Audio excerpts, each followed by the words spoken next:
Sawadee Kap. Hello and welcome to Daily Wisdom, Walking the Path with the Buddha. I'm really pleased to see that you're here today to learn this topic in chapter 22 of the book Developing a Life Practice, The Path That Leads to Nibbana.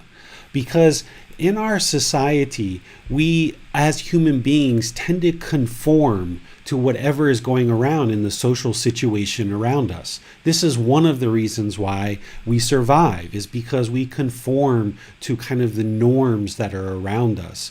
Well, over time, we've really gotten far away from Gotama Buddha's teachings and misunderstanding the whole topic of mental health. But more and more in the world, human beings are conforming to this discipline of mental health practices that exist in the world. These modern mental health practices where we use pharmaceutical application or pharmaceutical substances in order to attempt to change brain chemistry, thinking that that is going to eliminate things like sadness or anxiety or stress or phobias or suicidal thoughts or things like anorexia or bulimia, OCD. There's all these different names of things that are out there in the mental health field that we're using medications, chemicals, substances, introducing them into the body, attempting to change brain chemistry in order to change feelings. There are certain feelings in the mind that human beings are uncomfortable with. And we think that the solution is that the brain is defective and we need to apply chemicals to change the brain chemistry in order to change these feelings that are uncomfortable in the mind. Well, this is really, really far from true reality. So part of this delusion or ignorance or unknowing of true reality that we have in the world is what is the cause of these feelings in the mind that are uncomfortable to human beings, and what is the solution. And because we're missing this, because of this modern day delusion that we have, there's millions and millions and millions of people around the world that are relegated to medications, pharmaceuticals, and chemicals being introduced into the body with devastating effects in terms of side effects and other things in the body that are essentially causing harm. And the important thing that we need to understand with these teachings from the Buddha is that we need to practice harmlessness. And part of practice and part of understanding these teachings to reach to enlightenment is to gain wisdom, understanding. That is what's going to eliminate this delusion or ignorance or unknowing of true reality. So in today's class, I'm going to be sharing with you what you can actually understand, which is true reality of why these uncomfortable feelings exist in the human mind and what the solution is. So that if you're currently looking to seek care to understand these feelings in the mind and how to eliminate them, you can find the solutions in Gotama Buddha's teachings. Or if you're currently been on medications and following this whole prescription of pharmaceutical substances, introducing these chemicals into the body, and it's just not working for you, then you can find out today what is the real problem and how to actually solve it. Or if you have loved ones around you, people that you deeply care about, and you see that their mental health is not well, and perhaps they are considering going into this mental health discipline, or they're currently practicing introducing substances into their body, you can share this information with them and help them understand with wisdom what is the real cause of the problem and how to actually solve it through the Buddhist teachings. What I share with you today is based on my own experiences, because over 24 years of my life, I was a patient in the modern mental health field, and I never found any solutions to what I was actually experiencing. I had massive amounts of uncomfortable feelings in the mind, and I was told that my brain was defective and that I would be relegated to medications for the rest of my life, and there was just nothing I could do about it, that this was just what was going to happen.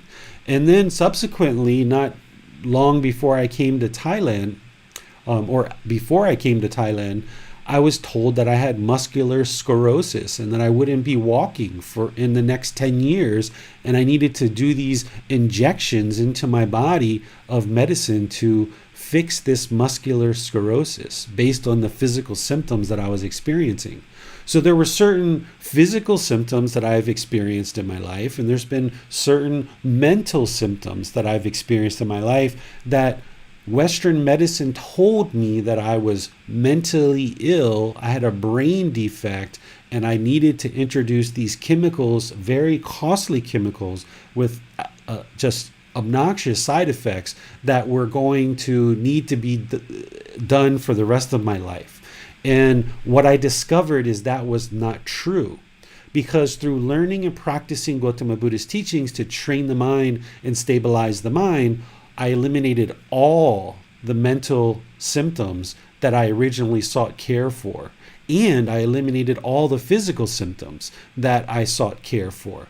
And because I was in America and living in Washington, D.C., and I had really good health insurance, I was seeing the best doctors in the area. I went to George Washington Medical Center, seeing the very best and most well-regarded doctors related to muscular sclerosis and the conditions that I was experiencing. But yet I was still told certain things that to me became misleading. And it wasn't until I came here to Thailand that I was able to fully grasp and understand what was happening in the mind and in the body to eliminate all these things.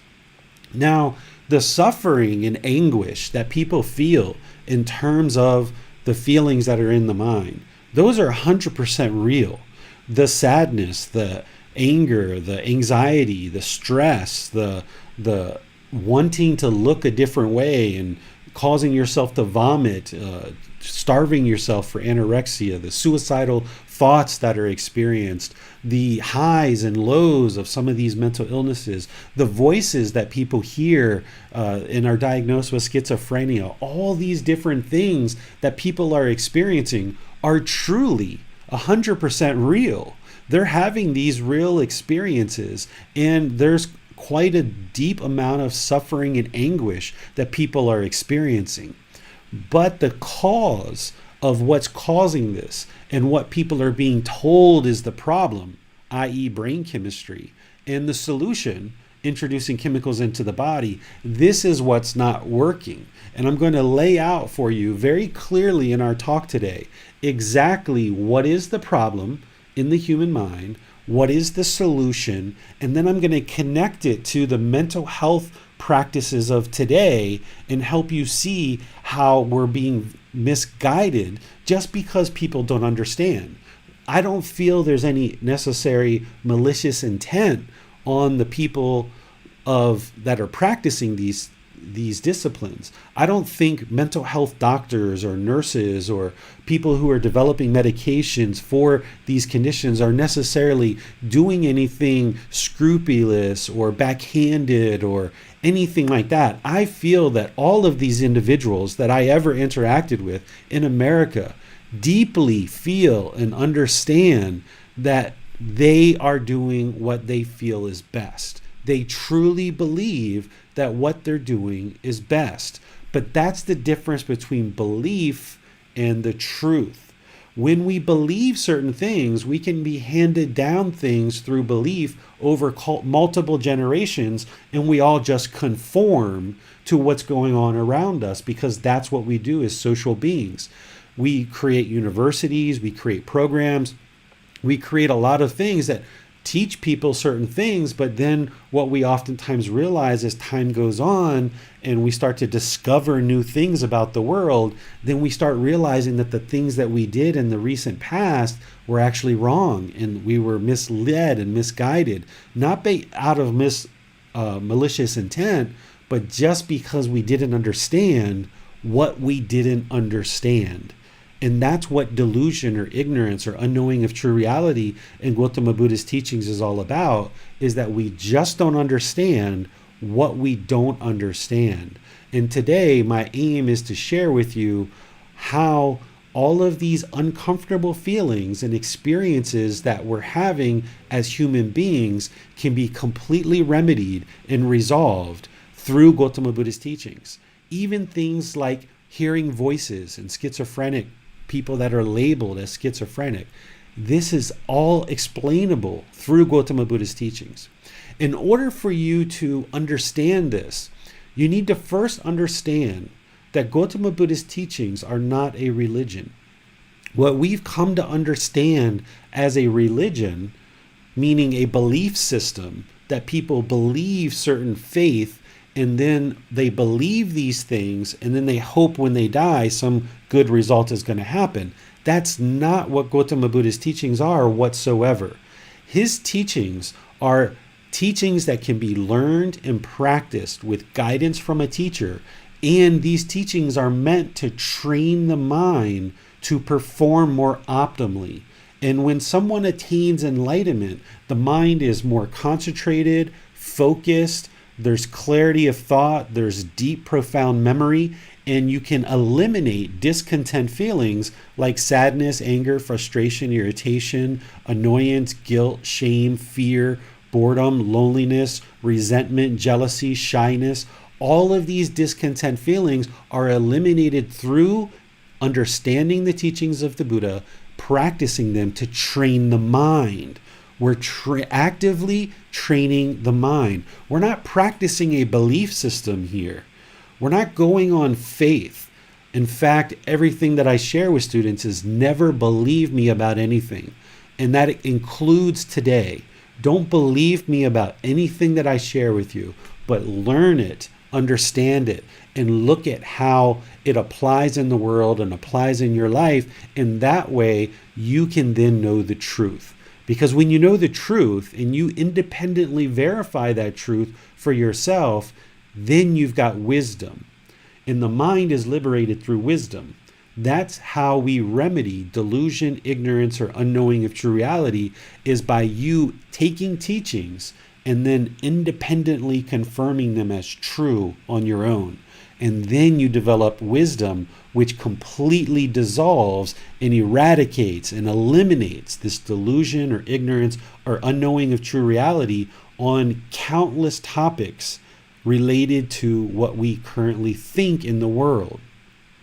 So in order to get our talk started, I'm going to share with you and kind of recap something that I've already shared in this program a few times, which is the three universal truths and the Four Noble Truths, as an introduction to understanding this modern day delusion, around mental health.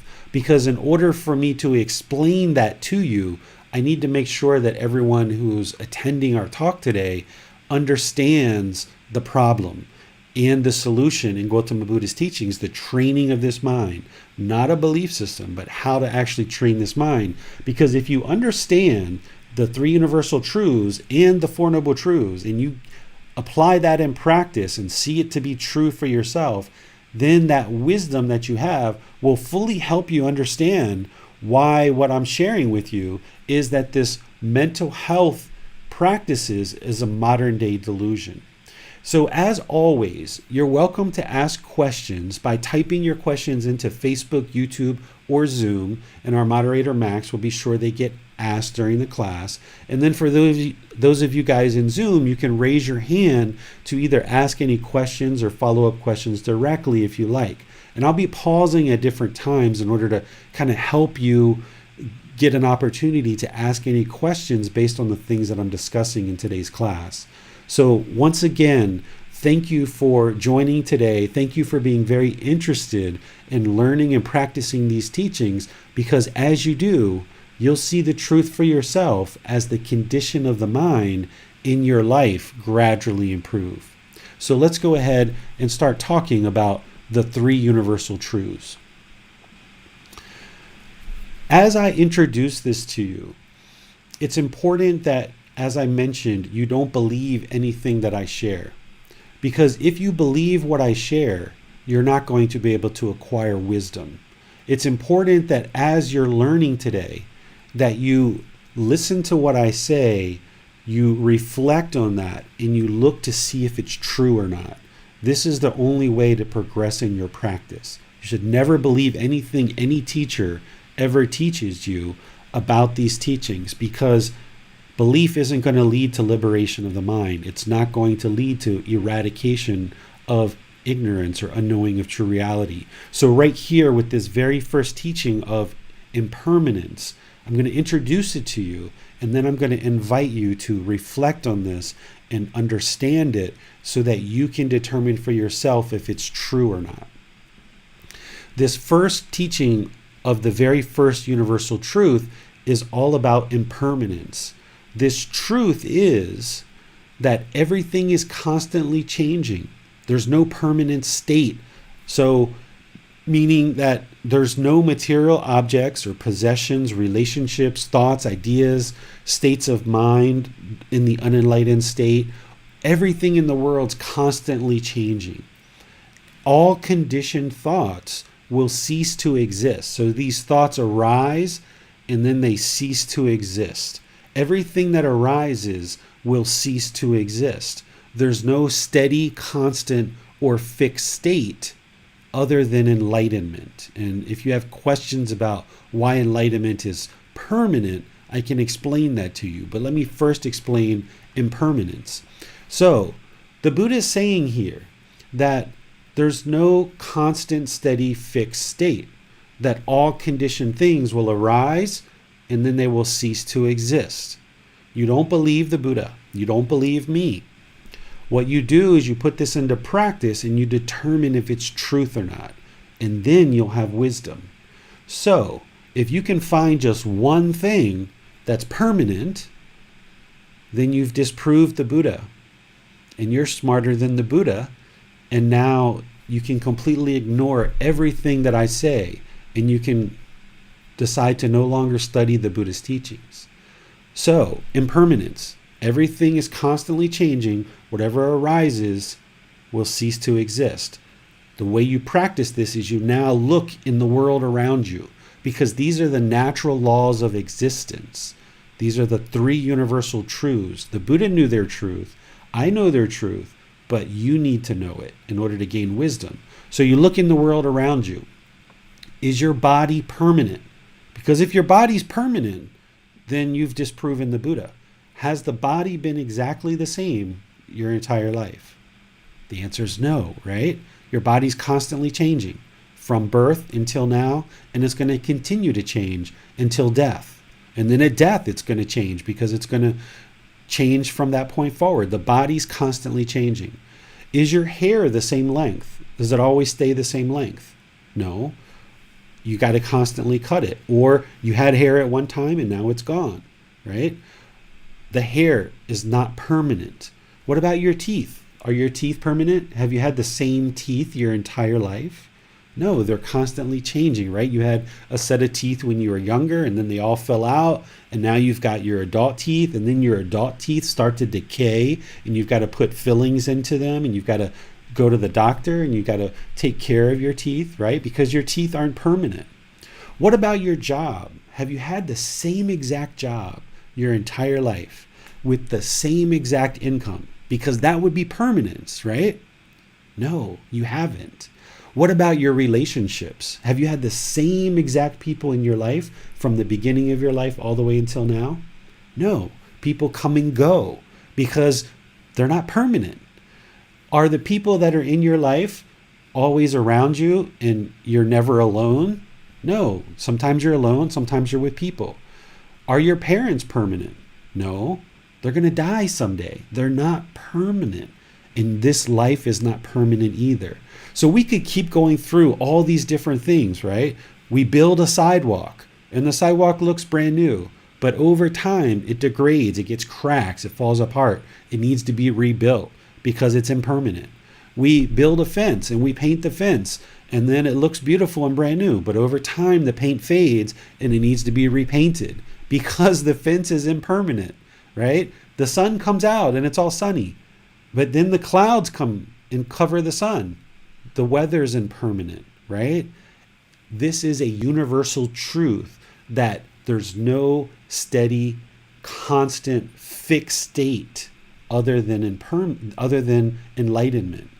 And you need to soak this into the mind so well that you know everything's impermanent, except for enlightenment in the natural laws of existence. Okay? If you're not convinced of that through your own reflection today, then you need to spend some time reflecting on this at other times until you soak it in and you look around you and see that everything's impermanent. The second universal truth is discontentedness. Gotama Buddha used the word dukkha, and a lot of people will translate this to mean suffering. But I'm going to use the word discontentedness, and then I'll explain to you why I don't use the word suffering. When the Buddha used the word dukkha, he explained it as three feelings: painful feelings, pleasant feelings, and feelings that are neither painful nor pleasant. Painful feelings are things like sadness, depression, anger, hatred, ill will, guilt, shame, fear, anxiety, stress, frustration, annoyance. All of these different feelings are very painful to experience. And you've experienced them, so you know they're painful, right? The second feeling that he described as discontentedness is pleasant feelings. These are feelings like happiness, excitement, and elation. And then he described neither painful nor pleasant. I categorize boredom, loneliness, melancholy, shyness, kind of a displeased or uncomfortable, unsatisfied feeling, kind of like you're sitting somewhere and you've got your kind of personal space and somebody comes and sits like really, really close to you. It's not painful. It's not pleasant. It's neither painful nor pleasant. Or when you're shy, it's not really painful. It's not really pleasant. It's kind of neither painful nor pleasant, right? So these are the three feelings. And these are some examples that I've added in. Now, if you categorize these in different ways, that's fine. Some people tell me that boredom and loneliness is very painful for them. Okay, that's fine. You can put those there. This isn't kind of like a locked in list, but this is just how I looked at boredom and loneliness. It was kind of neither painful nor pleasant. It's like, the mind doesn't really know what it wants, right? And it's kind of bored. It's kind of lonely. Where the pleasant feelings, the mind gets what it wants, and it's so happy, it's so excited, it's so elated. And then painful feelings, the mind doesn't get what it wants, and now it's painful, right? It's sad, it's depressed, it's angered, right? So these are the three feelings. Now, a large majority of the people in the Buddhist world will refer to this as suffering. And when I say the word suffering, I think about painful feelings. Like when I was sad and when I experienced depression, deep depression, I was suffering. Or when I experienced anger in the past, I was suffering. Or when I had fear or guilt or shame, I felt like I was suffering for sure. But when I was happy and excited and elated, I wouldn't say I was suffering. Or when I was experiencing shyness, neither painful nor pleasant, shyness, I wouldn't say I was suffering. But the mind was surely discontent, right? So this word suffering only really explains 1/3 of what the Buddha was talking about. And if we only understand 33% of the Buddhist teachings, good luck in getting to enlightenment, right? Because we only understand 33% of what he was saying. We're missing a whole 66% of what he was saying. There's just no way that's going to turn out to be enlightenment. So in order to fully understand everything that the Buddha was saying in terms of discontentedness, we need to understand that it's painful feelings, pleasant feelings, and feelings that are neither painful nor pleasant, using this word discontented, discontentedness, or discontent, right? Discontent, discontented, or discontentedness, not this word suffering.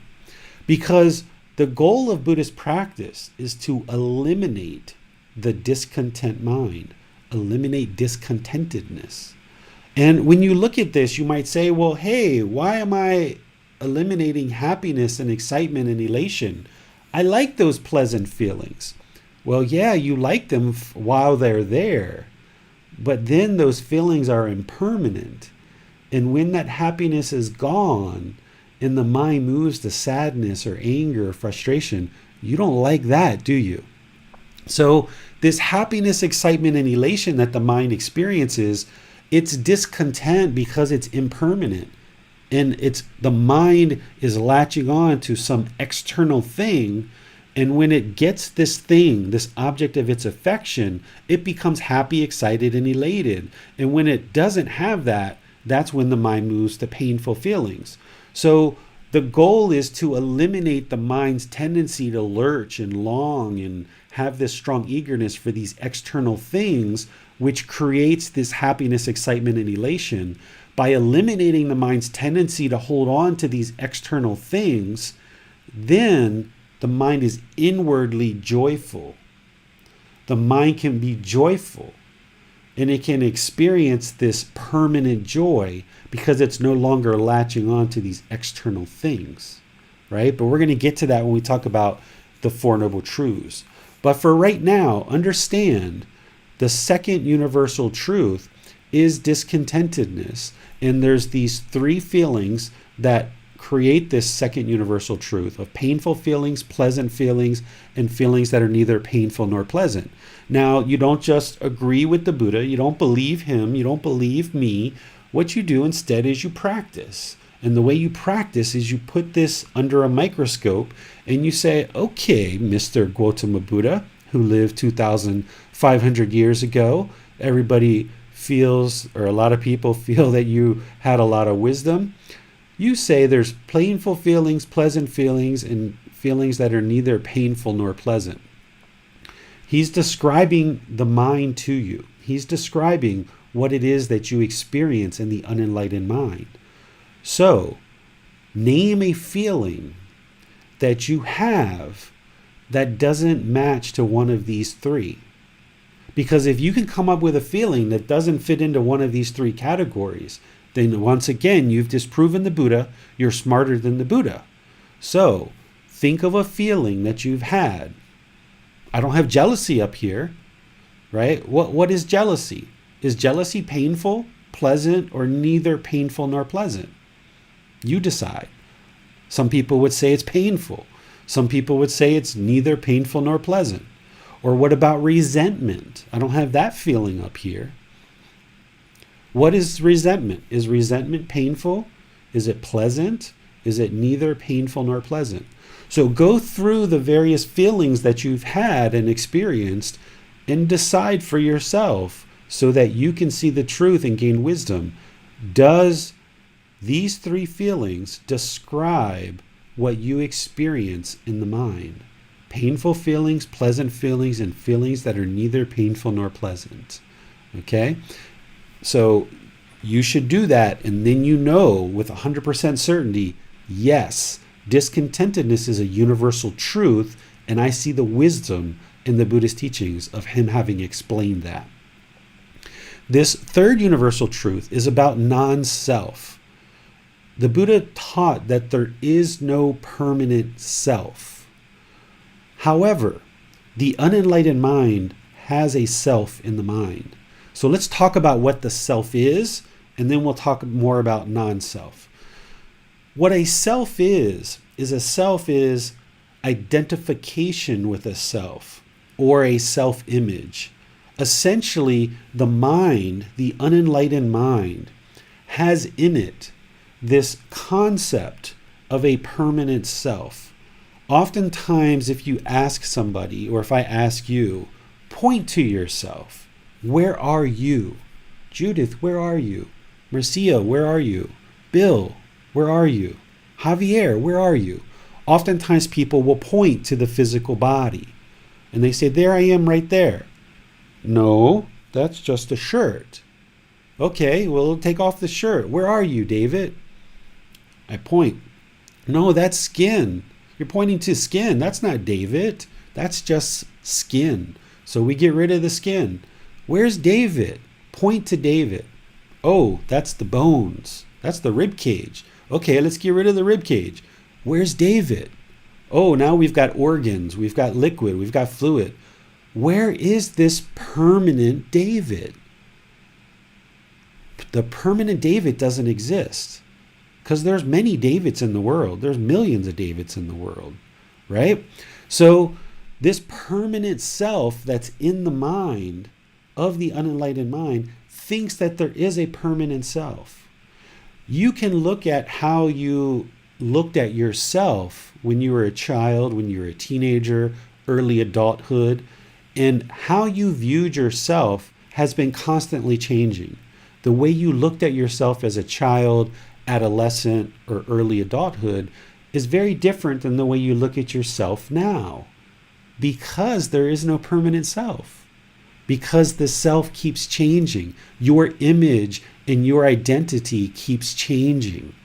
But the unenlightened mind thinks that there is a permanent self here, and that unenlightened mind is going to protect it. So essentially what's happening in the unenlightened mind is we are falsely identifying the physical body and or the mind as being the self.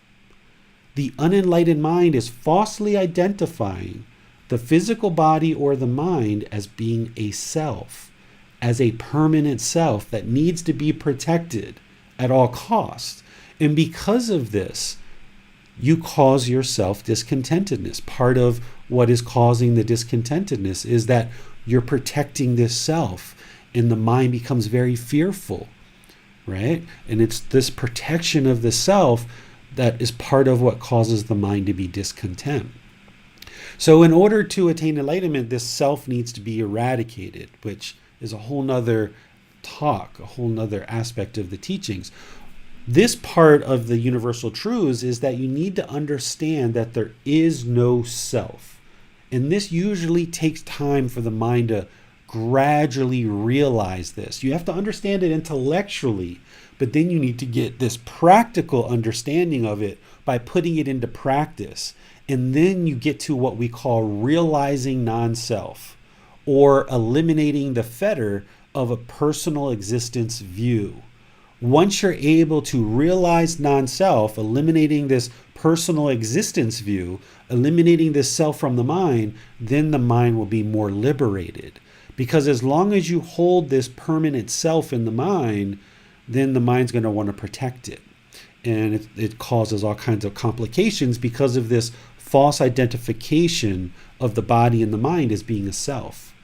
So if you followed any part of what I just shared, even the part about when you were a child or adolescent or early adulthood, you had looked at yourself in a certain way, and now you know that you look at yourself differently, then you should know that there is no self, because the image of what you see as yourself has been constantly changing your whole life. So that means it can't be a permanent self.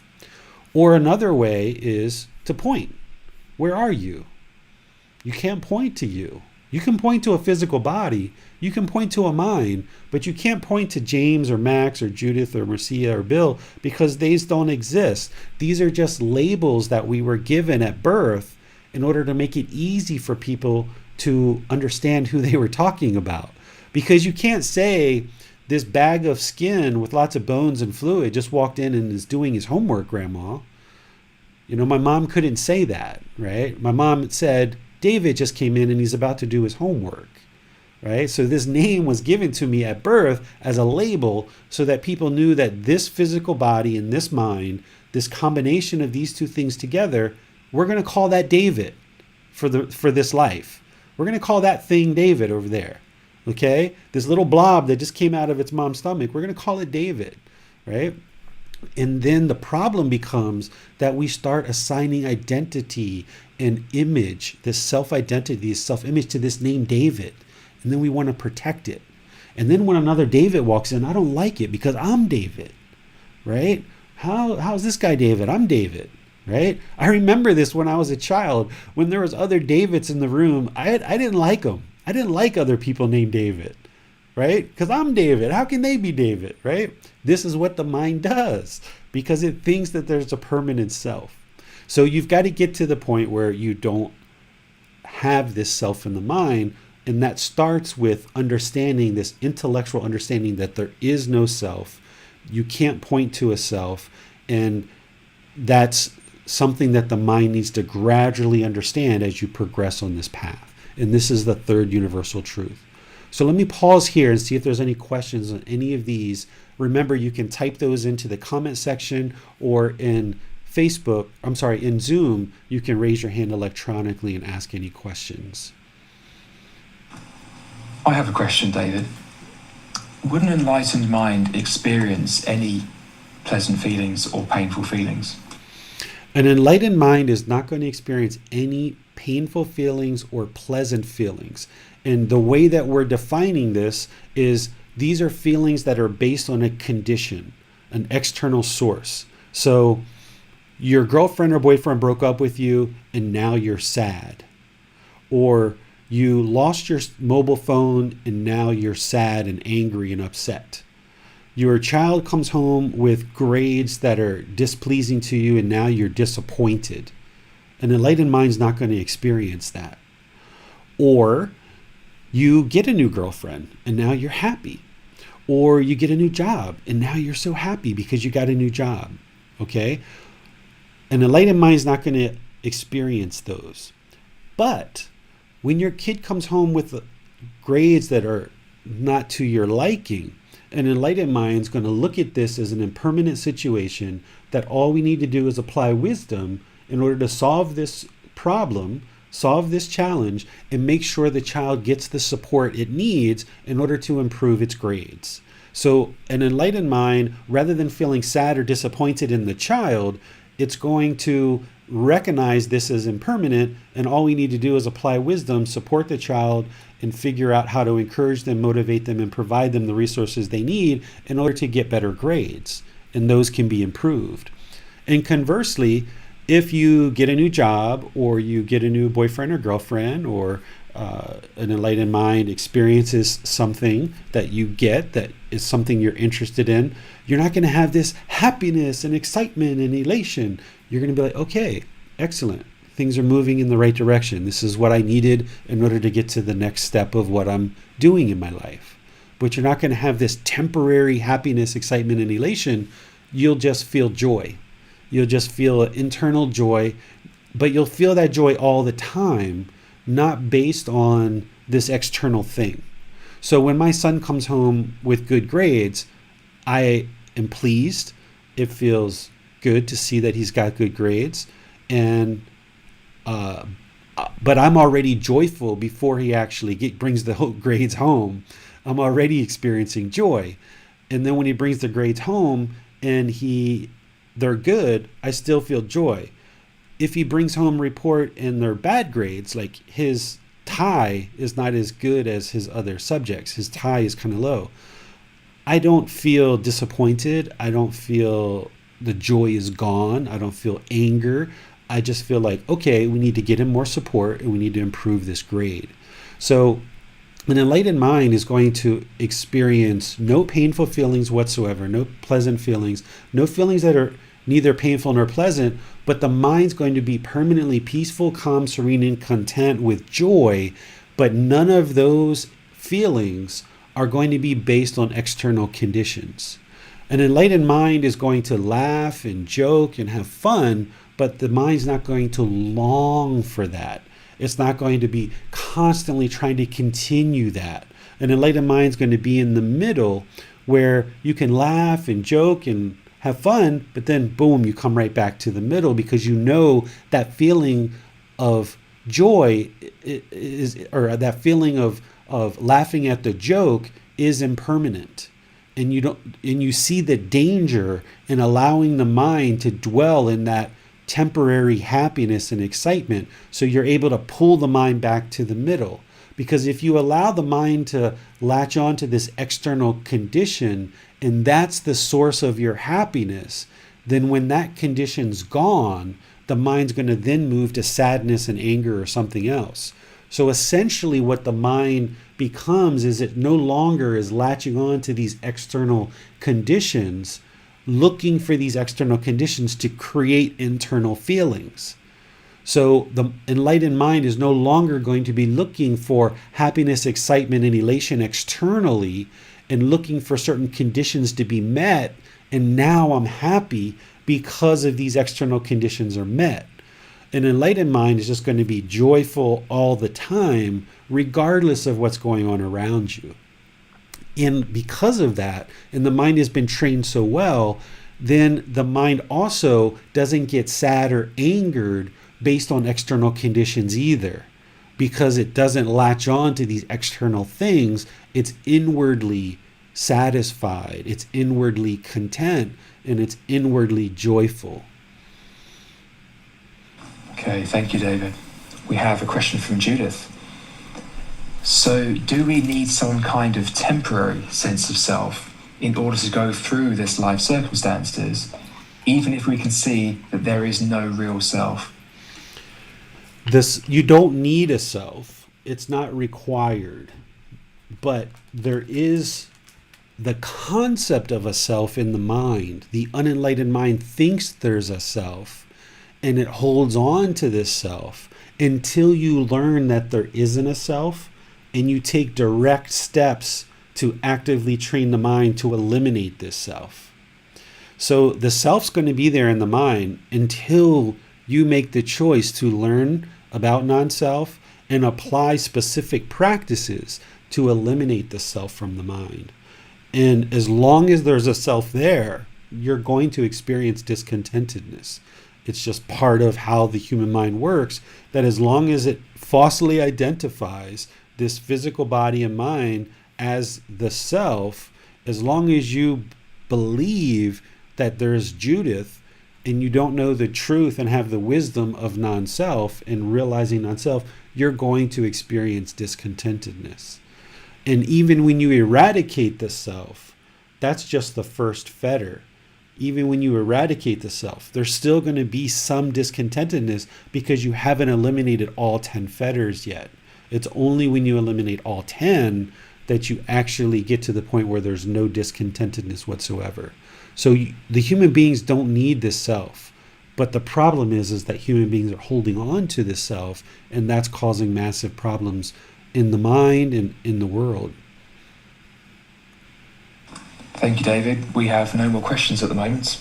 Okay, so let's move on to this first definition that it's important that you understand before we talk about the Four Noble Truths. This is craving, desire, attachment, a mental longing for something with a strong eagerness. This is also expectations, wants, holding, or grasping. This is how the mind pulls in the direction of something. I really want that new car, and if I just get that new car, everything will be wonderful. That's all I need is that new car, and then my life is perfect. All I need is that new job, and if I just get that new job, that's all I need, and everything will be perfect. If I just get those silly neighbors upstairs to be quiet, and they would just be quiet, everything would be perfect in my life, right? If I can just get that raise, I really want that raise. I need that extra money. And if I just get that raise, everything will be perfect and I wouldn't want anything else. Well, the problem is that our craving, desires, attachments are unlimited because they're impermanent. They just keep changing over and over and over and over again until you actively train the mind to understand what craving, desire, attachment is, and you train the mind to eliminate it. So as long as the mind is longing, having this longing with a strong eagerness, if it has this craving, desire, attachment, these expectations, these wants, this holding and grasping, looking for these external conditions, as long as it has those, it's going to be discontent. And that's what we're going to explore in the Four Noble Truths. So understanding this definition of craving, desire, attachment is a building block, as is the universal truths. The three universal truths are a building block for learning and understanding the Four Noble Truths. So is there anyone that has any question on what a craving, desire, attachment is, or how we also refer to these as expectations, wants, holding, or grasping? The way the mind pulls in the direction of some object of our affection. some relationship, some material possession, something that the mind wants. Does anyone have any questions on this? Yes, we have a question from Biplob. He asks, is planning for a better workplace or planning for a better shelter, is that craving? So you can't say that yes, that is craving, or no, that is not craving, okay? Because it's all about how the mind relates to it. So there's the ability for the mind to pursue things as a goal, an objective, or an interest. I'd like to improve my shelter. I'd like to improve my job and have a better income. And now I'm going to make good, wholesome decisions in the direction of obtaining that goal, objective, or interest. That would not be a craving. But if the mind thinks that this new shelter or this new job or this new income is just exactly what the mind needs, it's lurching after it, it's longing for it. The mind is almost obsessed with it in some cases. It's longing for it, and it just feels if I just get that new shelter, that's all I need, and everything in the world will be perfect. That's a craving, desire, attachment. So you can't say that having a mobile phone is an attachment, or it's a craving or desire attachment. It's all about how the mind relates to this. So it's not the object itself that's the craving, desire, attachment. It's how the mind relates to it. Is the mind pulling towards it? Does it want it so badly? So you can pursue this, Biplab, as a goal, objective, or an interest, and just be like, okay, I'm going to work in the direction of getting a new shelter, improving the conditions of my life, getting some more income, and I'm going to just gradually work in that direction. And as I progress in life, those good things will happen for me as I make better and better decisions. That's the way to pursue everything in life. But the problem is that the unenlightened mind doesn't want to do that. The unenlightened mind wants it right now. And the unenlightened mind thinks that if I just get this one thing, or these 2 or 3 or 4 things, then everything in my life would be perfect and everything would be wonderful. That's craving, desire, attachment. Thank you, David. We have no more questions at this time. Okay, so the Four Noble Truths. The Four Noble Truths establishes the first foundational step on eventually what we refer to as the Eightfold Path. We call this right view. With understanding the Four Noble Truths, you establish right view, and from that point forward, you can build all the rest of the Buddhist teachings on top of it.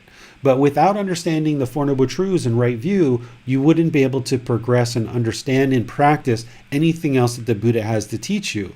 So this is why the Buddha made it his very first discourse. When he taught, after he attained enlightenment and then he taught, this was his very first discourse, discussing the Four Noble Truths with his first 5 students so that they would understand what is right view, and then he could build everything else on top of that, guiding lots and lots of people to enlightenment. The description that I give of the Four Noble Truths is a description that will help you to understand what's going on in the mind. Exactly what the Buddha taught is in the book, Developing a Life Practice, The Path That Leads to Nibbana, in chapter 4. I share that in a box highlighting his words. This is a way for you to understand it in more direct and simple terms. The first noble truth is everyone that is unenlightened will experience discontentedness. So if you experience painful feelings, pleasant feelings, or feelings that are neither painful nor pleasant, you know that you're unenlightened.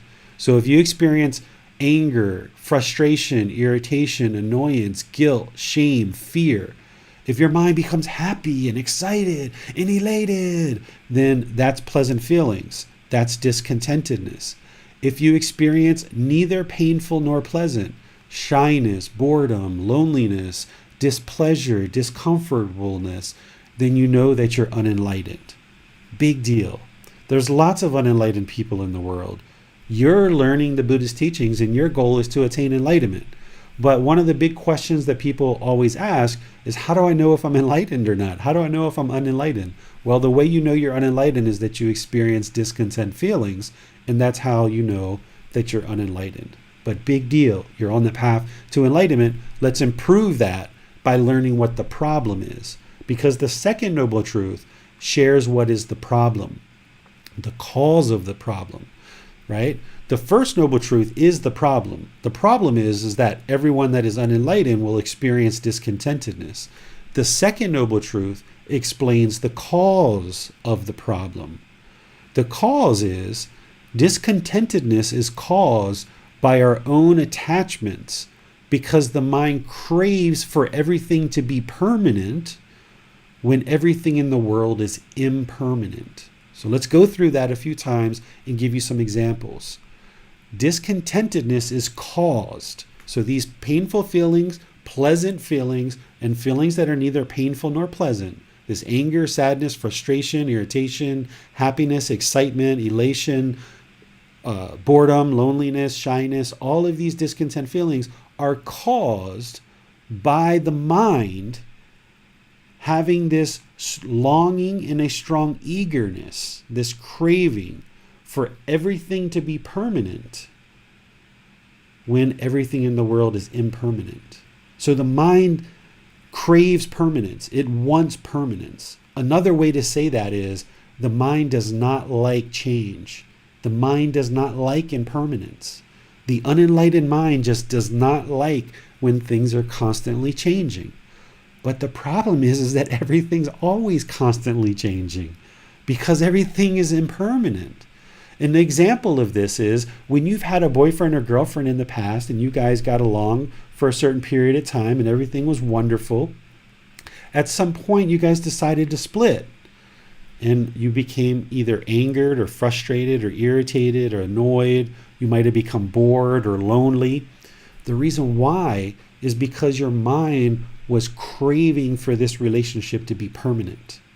It wanted this relationship to be permanent. And then when it experienced this impermanence, this change, the mind became discontent. When you go to a hotel or you go to a friend's house, oftentimes you might have trouble sleeping. Why? Because of the change. The mind doesn't like change, right? When somebody dies in your life, the mind might become sad or even angered or bored or lonely because of this relationship that you had with this person. You should know they're going to die because they were born. They have to die. But the mind still didn't like that impermanence.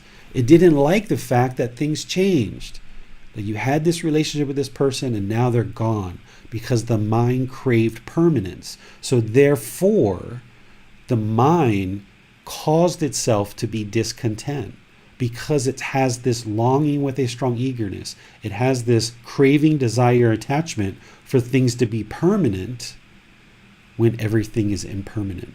This is the cause of the discontentedness. So when the mind gets what it wants, it becomes happy. It becomes excited because it craves permanence. And when it gets it, it becomes happy, excited, elated. It gets those pleasant feelings. And then when it doesn't get what it wants, it has painful feelings, sadness, anger, frustration, irritation, right? And then when it doesn't even know what it wants, it is neither painful nor pleasant. It's bored, it's lonely, right? This is the cause of the problem. Craving, desire, attachment is the cause of the discontentedness. The third noble truth explains the solution. The elimination of discontentedness is possible by eliminating this craving, desire, attachments. By training the mind to eliminate this mental longing with a strong eagerness. These expectations, these wants, this grasping, this holding, this longing for things, lurching out in the outside world, by eliminating the mind's tendency to do that, then you eliminate discontentedness. Because if the mind can just accept impermanence, then it won't experience discontentedness. Here's an example of that. If I buy a brand new red sports car and I drive down the road and I park it at a store and I go inside and I come out and there's a scratch. Oh my goodness, there's a scratch on the car. I get discontent, right? Because the mind sees that scratch and it doesn't like the impermanence. And the mind becomes angered or frustrated or irritated, right? The mind has caused itself to be discontent because it was craving permanence. But if someone like Max eliminates his discontentedness and eliminates that craving, if he understands impermanence, when he's signing the papers to the car, he knows that red shiny sports car is not going to look like that forever. And when he parks the car in front of the store and he goes inside and he comes out and he sees the scratch, he thinks, thank goodness I got insurance because I can take that down to the shop and get it fixed. He's not discontent. He just, okay, there's some impermanence. Let me go get it fixed, right? What does the anger do? How does that benefit us, right? So to eliminate the discontentedness, we eliminate that longing with a strong eagerness for everything to be permanent. And that's why one person can get very angry in a situation, and another person can be very calm. It's all about how the mind is trained. So this third noble truth is all about training the mind to eliminate discontentedness. And we do that through eliminating this craving, desire, attachment with breathing, mindfulness, meditation, and practicing generosity. That's the generalized training that we use in order to train the mind in this direction of eliminating craving, desire, attachment.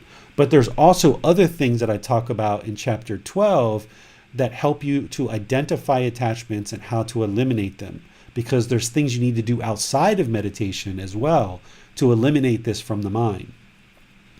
The fourth noble truth describes the complete solution. So if the first noble truth is describing the problem, the second is describing the cause of the problem, the third is describing the solution to the problem, the fourth noble truth is explaining the complete solution to the discontent mind, which is the path to eliminating discontentedness is the eightfold path. And when you learn these 8 steps and you practice them as part of your daily life, then you will gradually eliminate these discontent feelings, which includes eliminating craving, desire, attachment, but it also includes a whole lot of other things too. You wouldn't be able to only eliminate craving, desire, attachment and eliminate all discontentedness. There's a whole lot of other things you need to learn on this path to enlightenment. So this fourth noble truth gives us the complete solution to the problem. And what I like to highlight is the vast majority of us have been taught that the goal in life is to be happy. And a lot of us have been pursuing happiness our whole life, but yet we never get it. We might get it temporarily, but it never is permanent. And that's because happiness is impermanent. It's an impermanent feeling, and that's why it's displeasing to the mind. Ultimately, it's displeasing because it's not permanent. So when the mind is happy and we allow it to become happy based on external conditions, then at some point it's going to move to sadness, anger, or worse. And it's only in training the mind to no longer pursue happiness, but instead develop a peaceful, calm, serene, and content mind with joy. Develop this contented mind that is just satisfied with what is. And when you develop this mind that's internally satisfied with what is, then you can reside permanently peaceful, permanently calm, permanently serene, permanently content, and permanently joyful, because it's not based on any external conditions. It doesn't matter what's happening around you. The mind is always peaceful, calm, serene, and content with joy. But as long as your mind thinks that you're pursuing happiness and that's the goal, then you're always going to be displeased because that happiness is impermanent. So you've got to shift your thinking and say the goal is to be peaceful, calm, serene, and content with joy, not based on any of this external stuff. So if I have 50 people in class, I have joy. If I have 2 people in class, joy. Doesn't matter, right? If my son comes home with grades that are good, great, fine, joy. He has bad grades, okay, there's still joy there. We just got to figure out how to solve the problem. We just got to figure out how to solve this challenge of he's got bad grades and he needs to improve those. But the anger and frustration, that's not going to help anything, right? And that's what the Buddhist teachings are guiding us towards, not as a belief system, not as a religion, but as a training of the mind to improve our mental health. Okay? So let's pause here and see what questions that we have. So given, David, that happiness is impermanent and today is the 3rd of January, might we still wish people a Happy New Year? Or is there some better alternative we might use? That's up to you. If you notice, I haven't wished anyone a Happy New Year at all. What I've said is I wish you a peaceful holiday season, right? If you notice what I've sent out. So that's what I say. I don't say Happy New Year. What you choose to say is totally up to you, but I don't use the word happy or wishing people happiness. And in my loving kindness meditation, I also don't say, may all beings be happy, because that's what most people will say in their loving kindness meditation as an affirmation. But the affirmations that I use is, may all beings be peaceful, safe, well, and free of discontentedness and the suffering it causes. The goal is not for everyone to be happy, because that's not possible.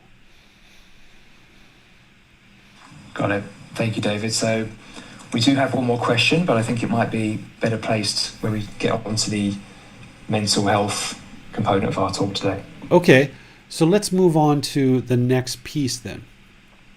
As we transition now from talking about the problem, the cause of the problem, the solution to the problem, and the complete solution, now let's move into talking about mental health. What it's important to understand in terms of mental health is this brain, this tissue, this physical substance that's inside of your skull. That's not the mind, okay? There's the organ of the brain, but it's not the mind. And the mind is also not the brain. These are two separate things, okay? The mind is not physical in nature. It's intangible. It's not tangible. It can't be physically touched. The mind is separate from the brain. The brain is this physical organ, okay? There's two different things here. We've got the physical brain and we've got the intangible, non-physical mind. There's some connection. There's definitely some connection here, but it's not the same thing, okay? So you need to see that very clearly, that the mind is this separate thing. It's just like if somebody chopped off my hand, right? If this body was David, that means if someone chopped off my hand, that means David is gone because we've chopped off the body, right? This body is not David. There's this physical body, which the brain is part of, and then there's this intangible, non-physical mind, okay? That's a very important thing to understand as it relates to mental health. People who are experiencing these symptoms of sadness, stress, anxiety, or other painful feelings, pleasant feelings, feelings that are neither painful nor pleasant, are seeking chemicals in order to change brain chemistry. You can't improve the condition of the mind permanently through changing brain chemistry, because the mind is not the brain. If we introduce chemicals into the body to change brain chemistry, while that has an effect on the mind, it doesn't permanently solve the problems in the mind. Because the anger, the frustration, the irritation, the guilt, the shame, the happiness, excitement, elation, the boredom, loneliness, it's not based on brain chemistry.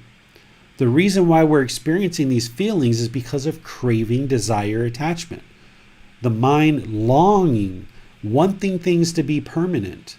The reason why we get angry or bored when we separate from our significant others or our boyfriend or girlfriend is not because our brain chemistry instantly went out of whack, right? That's not why we experience sadness. We don't experience sadness when our child comes home with a report card that has bad grades because our brain chemistry instantly went afoul. That's not why we're experiencing sadness. That's not why we're experiencing stress or anxiety. It's not because our brain chemistry instantly changed in that moment. The thing is that our mind, this intangible, non-physical thing, has this longing for something. You really want your child to have really good grades. And when they come home and they didn't do what you want, then you're angry, then you're disappointed. Or the mind craves to be with this partner long term and forever. And then when they die or the relationship separates, the brain chemistry didn't change at that moment. It's because the mind is longing for this relationship to be permanent. And when it's not, that's what causes the discontentedness. So these symptoms that we experience today, that is sadness, stress, anxiety, and others, that we label as depression or bipolar or these other things, it's not because the brain chemistry instantly changed. It's because the mind is untrained. The mind hasn't been trained to let go, eliminating the craving, desire, attachment. The mind has this longing with a strong eagerness. And once we train the mind to eliminate this longing with strong eagerness, then we will eliminate these painful feelings, pleasant feelings, and feelings that are neither painful nor pleasant. It doesn't matter how many chemicals you introduce into the body, it's not going to eliminate this longing with a strong eagerness, the real cause of the problem. It's not going to solve the fact that the mind wants your son or daughter to have a good report card, and you really want them to have good grades. And when they come home with grades that aren't to your liking, that medicine isn't going to change that. You've got to change it through training the mind. It's the only solution, right? So we'll talk about this some more in the next slide as we get going here today. Let me give you some examples of some common things that happen in our life that we're attributing to mental illness.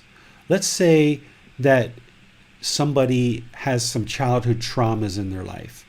And let's just say they were sexually abused or mentally abused or physically abused as a child. And these things happen to them at the hands of their mother, their father, their uncle, their grandparents, or whomever, a teacher, a priest, a religious leader, who knows? Some childhood trauma happens where it shakes up this child. Mental abuse, physical abuse, or sexual abuse.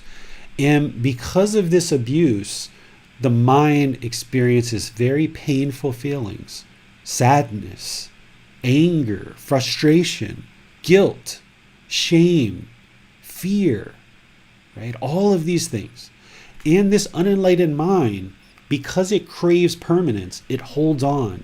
It holds on to those past experiences, and it remembers what happened when there was that verbal abuse, physical abuse or sexual abuse. The mind holds on to these unpleasant experiences, and every time the mind thinks about these, this sadness and guilt and shame comes in. Or even if you're not thinking about those feelings, there's just this underlying sadness and anger, frustration, guilt, and shame that's there because the mind is holding on to these unpleasant experiences that happened in the past, and the mind's holding on and holding on and holding on. And the longer it holds on, the more sadness and despair and misery that the mind experiences.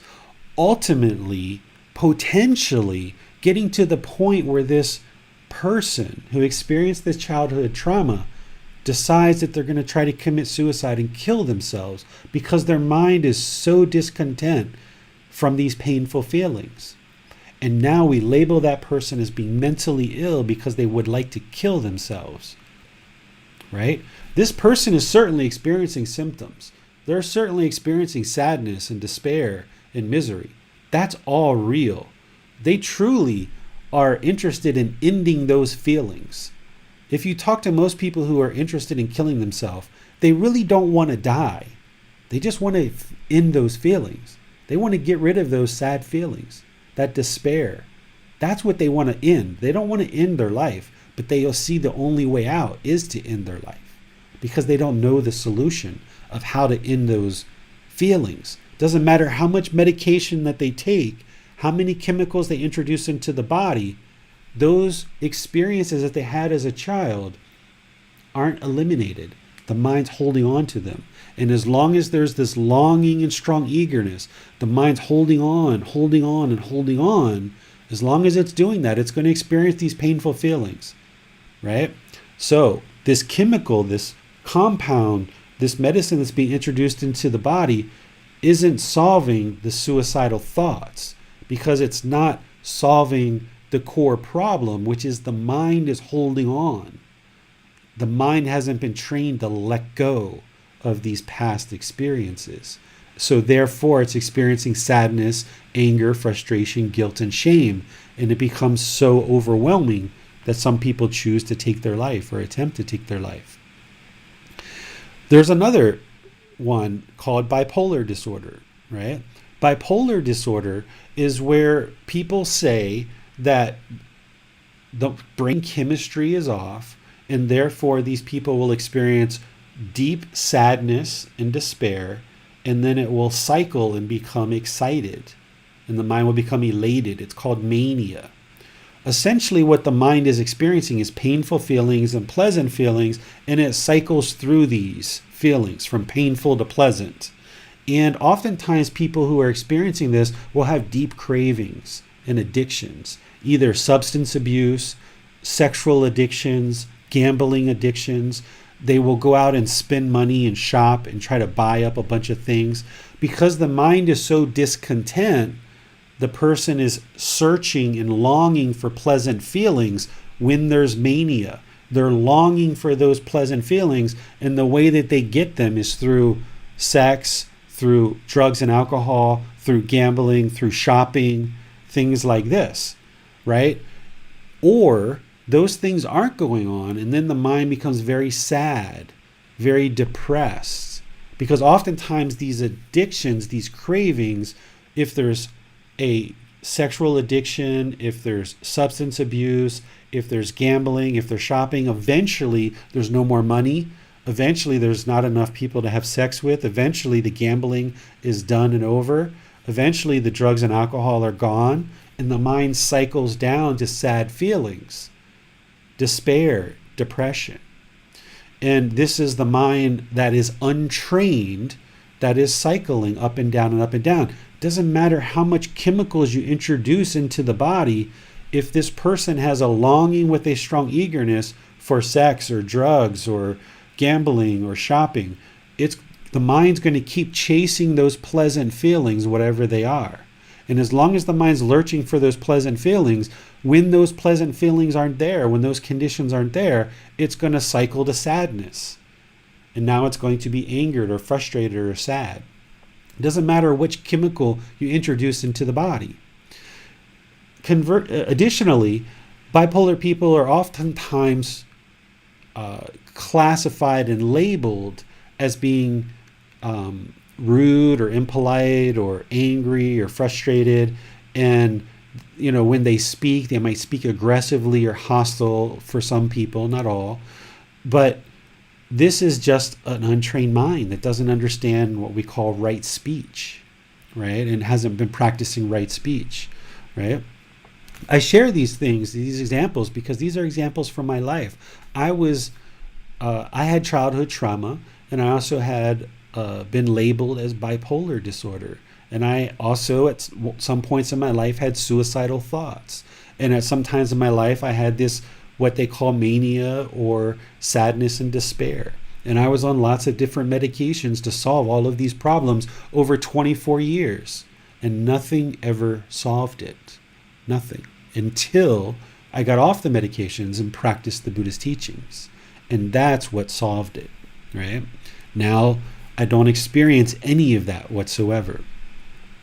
Essentially, what's happening here, by people thinking that mental illness is caused by brain chemistry, by people thinking that these painful feelings, pleasant feelings, and feelings that are neither painful nor pleasant are caused by chemical imbalances in the brain, then they're misled on what the source of the problem is, what the real source is, and also what the solution is.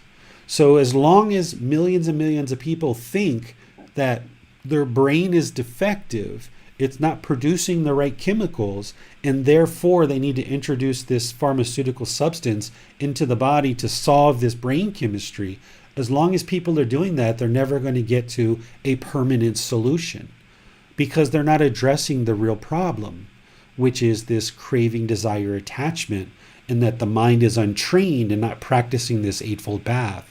Essentially, there's wrong view. They don't have right view, so therefore they think the problem is this brain chemistry, and they're going to keep trying to solve that. And as long as they believe that and they don't see the truth, then they're going to experience continuous discontentedness and continuous problems. And we'll talk about how you can see that to be true in the next slide. But let me talk about this next point. The true source of the problem is still unknown to a person who's seeking pharmaceutical solutions. Therefore, these people believe that their intentions, their speech, and their actions are a result of brain chemistry, rather than this untrained mind with craving, desire, and attachment. Once the mind understands that the source of the problem, the real cause, is craving, desire, attachment, and it's just that the mind is untrained, and that you can eliminate this discontentedness through training the mind, now you're practicing right view because you're accepting responsibility for the intentions. What intentions are is the thoughts in the mind. You're accepting responsibility for your speech. You're accepting responsibility for your actions. And when you accept responsibility for your intentions, your speech, and your actions, now you can actively train the mind to improve these things. But as long as you believe that it's the brain chemistry's off and the brain's defective and I'm mentally ill, and that's why my thinking, my speech, and my actions are not conducive to a peaceful life, as long as you believe that, then you're never going to accept responsibility for your intention, your speech, and your actions. So therefore, you're never going to be able to improve it because it's the brain's fault. It's the brain's fault that I'm this way. I was born this way. There's nothing I can do about it. All I can do is take medicine. But that doesn't really seem to help.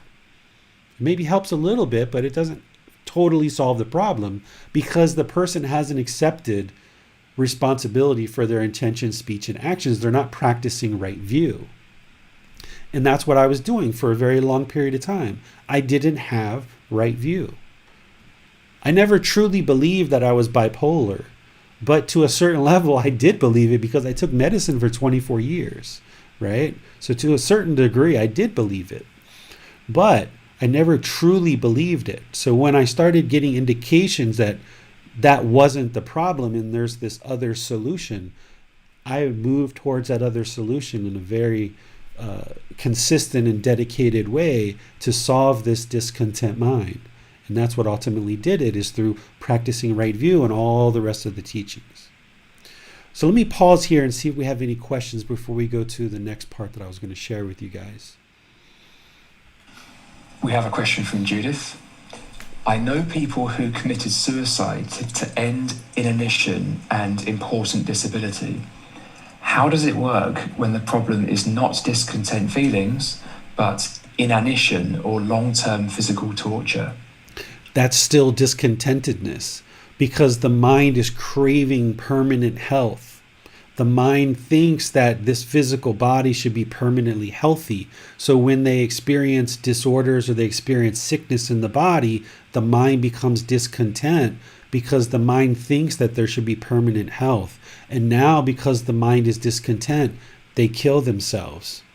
Where if they had the wisdom of these teachings and the training of these teachings, they would understand that the physical body is impermanent. And therefore, they're going to experience unhealthy conditions. They're going to experience sickness, aging, and death as part of the natural process of being born as a human being. So these people who chose to kill themselves, while they may say it's because of the medical condition, what it is it's the mind isn't accepting of that medical condition. It's craving permanence. It wants permanent health. And when it doesn't get that, it becomes discontent, sad, angered, frustrated, irritated, annoyed, guilt, shame, fear, whatever other emotions are in there. So that's the real cause of the problem, is the mind's craving permanent health. Okay, thank you, David. We have no more questions at the moment. Okay, so let's go to the next part of what I would like to describe for you. If the real problem is that the brain is defective, then we would expect to observe that all populations of people across the world have the same exact defects and the same problems across all populations of people, right?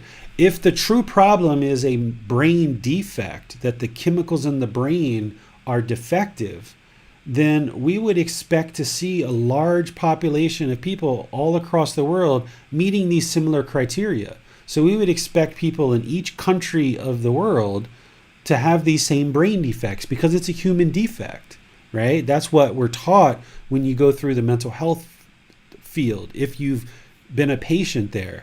If you weren't sad before you went to see a doctor, when you go see a doctor, somebody in a white coat, and they tell you that your brain is defective and that your chemicals are off and there's nothing you can do about it other than to be relegated to this medicine for the rest of your life, if you weren't sad before you went into the office, you're surely going to be sad when you come out and you find out that this person of authority has told you that you have a brain defect, right? I remember just being utterly broken when I just was told these things, right? I was just utterly broken when I was told this at a very young age by a person in a white jacket who I very much respected. And again, they're not doing anything with malicious intent. It's just that they don't know, okay? So if the problem is brain defect, then when people are sad, then we would expect to see this same problem across all populations. But here in Thailand, these people aren't medicated.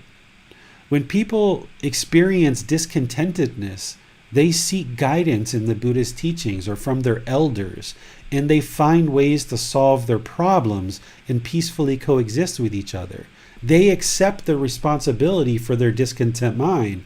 This is why people in Thailand are very calm and very patient, and they tend to manage their emotions very well because they accept responsibility for them and they know that it's within them to be able to control their mind. Now, of course, there's people in Thailand who get angry and frustrated and irritated because not everybody here is enlightened. But at a certain level, the culture and all the elders, they've been taught that you are responsible for your emotions and your feelings, and you need to manage those, and you need to get a grip on those and control them. So out of one thing that the vast majority of Thai people will generally understand is right view. They will generally be practicing that they are responsible for their own emotions, right? So we would expect, if this was truly a brain defect, we would expect to see all populations across the world being on these same chemical substances.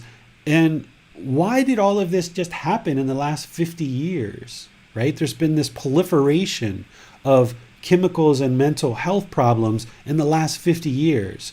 Don't we think that people in the Buddhist time experienced sadness and stress and anxiety? Don't we think people like 200, 300, 400 years ago experienced sadness, anger, and frustration, and guilt and boredom and shame? Yeah, they experienced all those same things. But in modern day, we think that we're so smart and so intelligent, and we've got all these chemicals at our disposal, and we're now using those to somehow modify this brain chemistry, thinking that's going to fix the sadness or the anger, but it doesn't, right? If the modern mental health practices are truly helping, what we would expect to see is the number of cases and the number of people with mental illness decline. Because if we have this massive brain defect in the human population, and now there's this new discipline that's introduced 50, 100 years ago, and now we introduce these chemicals into the brain to fix this chemistry, we would expect the number of cases throughout populations to be constantly declining. But that's not what we see. What we see is we see a proliferation of cases throughout the world, and millions and millions and millions of more people getting on the chemical and the substances in order to modify brain chemistry. So we don't see this declining of cases, we actually see an increase. So if something was actually helping, then we would see a declining of this. If the modern health practices are helping in solving a real problem, where we see these mental health practices the most, then these places would have the most mentally stable and mentally fit populations in the world. So places like America and the UK and Australia and places like this that are using the modern mental health practices the most, we would expect these places to be the most stable. Meaning we wouldn't see anger, we wouldn't see frustration, we wouldn't see guilt, we wouldn't see shame, we wouldn't see boredom or loneliness, right? We wouldn't see any of these things because these mental health practices are going so well and they're working so well that this population of people in the USA are just so mentally stable. Because that's essentially where a lot of this is coming from, is within the US. Is that what we see? Do we see that the US is very mentally stable? Do we see any mass shootings within that population of people going around and just shooting people? Do we see lots of murders? Do we see substance abuse? Do we see families at odds with each other and fighting each other and people just at utter odds with each other, ready to kind of almost kill each other on a daily basis? Well, if this modern mental health practices are actually helping, we would see that the US would be just completely the most peaceful utopia around, because these practices are actually helping and people are being very stable with their mental health. But I would say that that's not what we see. We don't see a population of people that are very stable and mentally fit. And I'm not saying that to disparage people from the US. I'm saying that as a fellow citizen of America, that when I was there, I was very mentally unstable. I was very mentally unfit. And while I was trying to do the best I could and improve the mind, there was lots of other people that are experiencing all the same problems that I was experiencing as well. And I wouldn't say that it was a very stable environment, a very peaceful place to exist. But here in Thailand, I do see lots of peacefulness, lots of calmness, right? Because these people are actually taking responsibility for their intentions, their speech, and their actions, and they have learned how to peacefully coexist with each other. They're not fighting and at odds with each other. They're peacefully coexisting with each other. And sure, they disagree. You guys have probably seen there's been recent protests in Thailand. Sure, there's disagreements here, but they find ways to solve them. And they work at solving those by everybody taking responsibility for their emotions. And there's not this massive proliferation of pharmaceuticals where people think that these discontent feelings are based on brain chemistry. So because Western cultures don't understand the practices and these teachings of the three universal truths, the Four Noble Truths and the Eightfold Path, what we see in Western culture and modern day cultures is we see that because of this lack of understanding of the three universal truths, the Four Noble Truths, the Eightfold Path, and all the other teachings, we see utter discontentedness. We see sadness and anger, frustration, irritation, annoyance, guilt, shame, fear.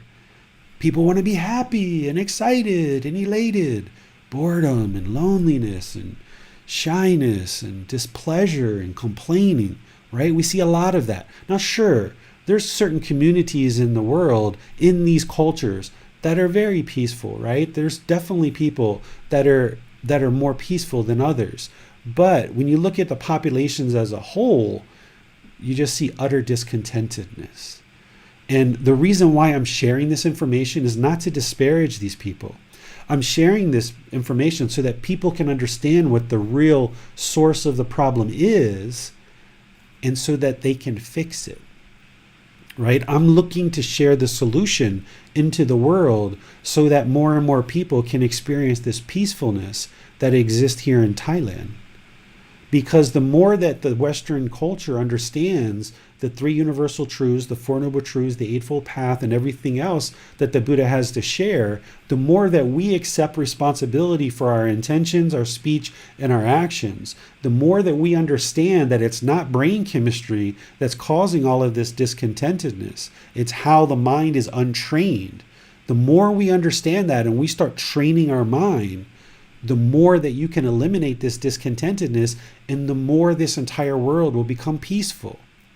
Not because this is a religion to practice, not because the Buddha taught a religion, but because he taught a life practice. He taught a discipline that when we learn and practice these teachings to train the mind, we can develop a peaceful world where all of us peacefully coexist together. Jesus Christ called this heaven on earth. Because if everybody was peaceful, calm, serene, and content with joy, it would be heaven on earth. But it's not going to happen overnight. It's going to be a gradual process. And we don't need to go around and convince everybody else to do and learn and practice these teachings. We just need to convince ourselves to learn and practice these teachings. And in doing so, with you not believing anything that I say, you learning and practicing the teachings and training your mind, then you can see the truth for yourself, and you can see how your mind is gradually becoming more peaceful, more calm, more serene, and more content with joy. And as you see that truth through the wisdom, you will know that by you accepting responsibility for your intentions, your speech, and your action, along with all the other teachings of the Buddha, by you learning and practicing those, you will see the condition of your mind and the condition of your life gradually improve. And you don't need to be relegated to a lifetime of medications. So let me pause here and see what questions you guys have. Why do you think it is, David, that we're seeing numbers of cases increasing worldwide? Because of what I opened up with, it's conformity. As human beings, we tend to conform to what's around us. The more marketing that goes into marketing that sadness is an illness, right? The more marketing that goes into suicidal thoughts as an illness, the more that this is propagated out into the world. Because again, these people have good, wholesome intentions. They don't realize, these medical professionals don't realize that what they believe is not actually true. That's being propagated out into the world thinking that they're truly helping, but in reality, they're actually causing major problems in the world. Now, there are certain situations where, like when I was experiencing what the mental health providers called psychosis, like there's no amount of meditation or learning the Four Noble Truths that would have took me out of psychosis when I was experiencing that.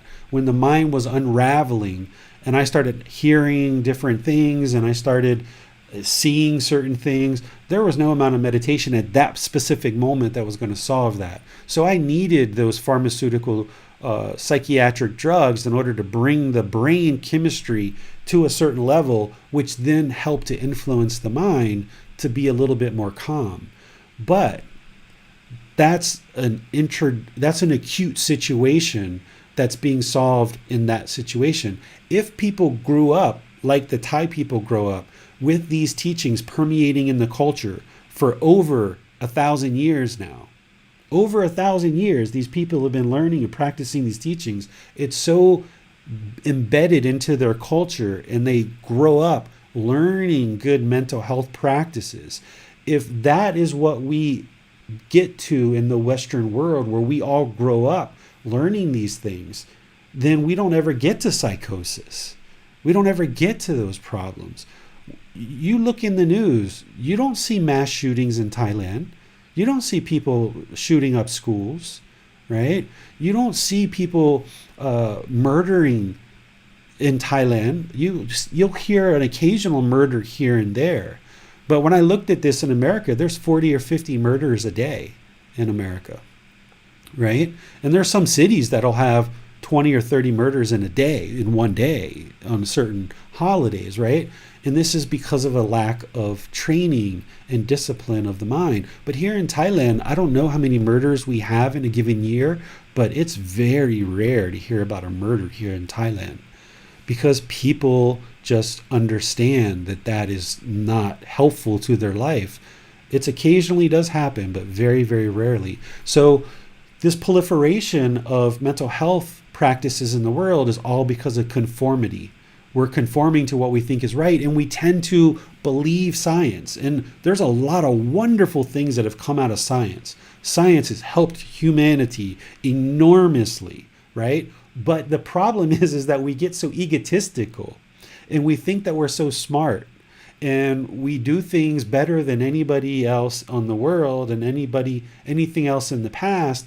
And once we do, we get that way in the modern world, then we think that these modern discipline of mental health practices is so much better than anything we've had in the past. But what we don't see is that all of this proliferation of pharmaceutical medicines in the world is actually causing significant harms, and it never actually solves the real problem, because we just see this huge proliferation of more and more cases. We don't see this downward declining trajectory because everyone's getting more healthy.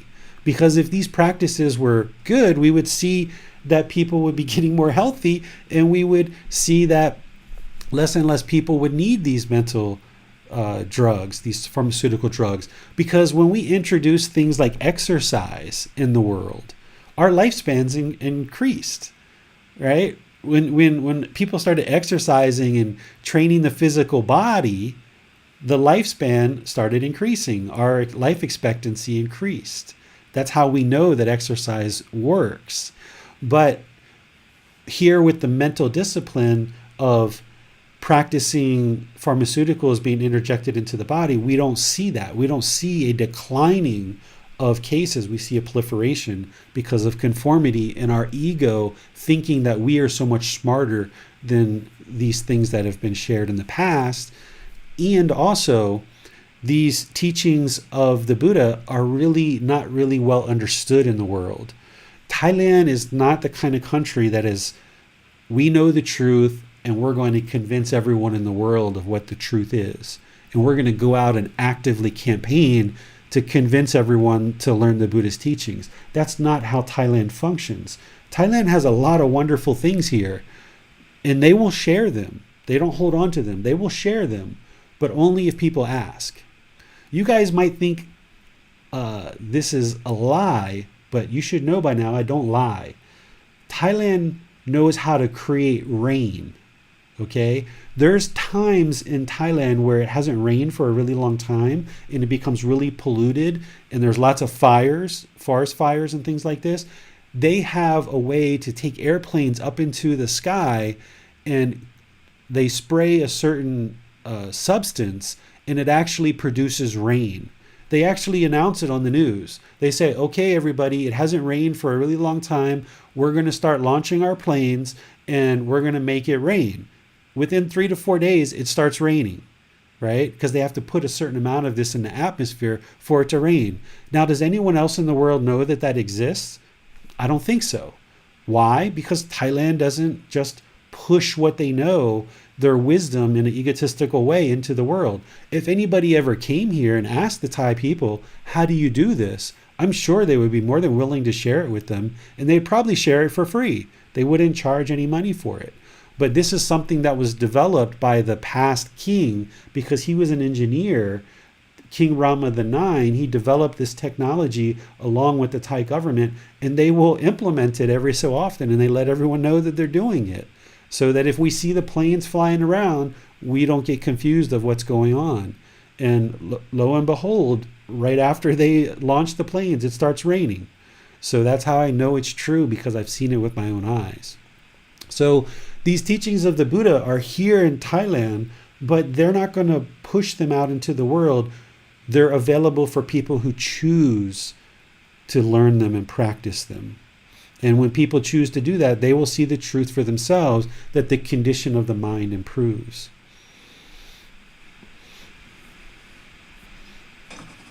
So it seems like at least part of the reason for increasing cases is our own tendency to label it as something, as some permanent condition we can put in a box so that we can control and understand and maybe medicate and maybe even make profit off?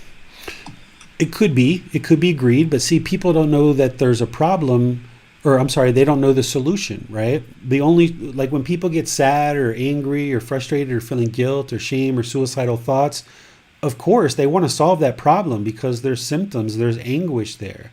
They want to solve those problems.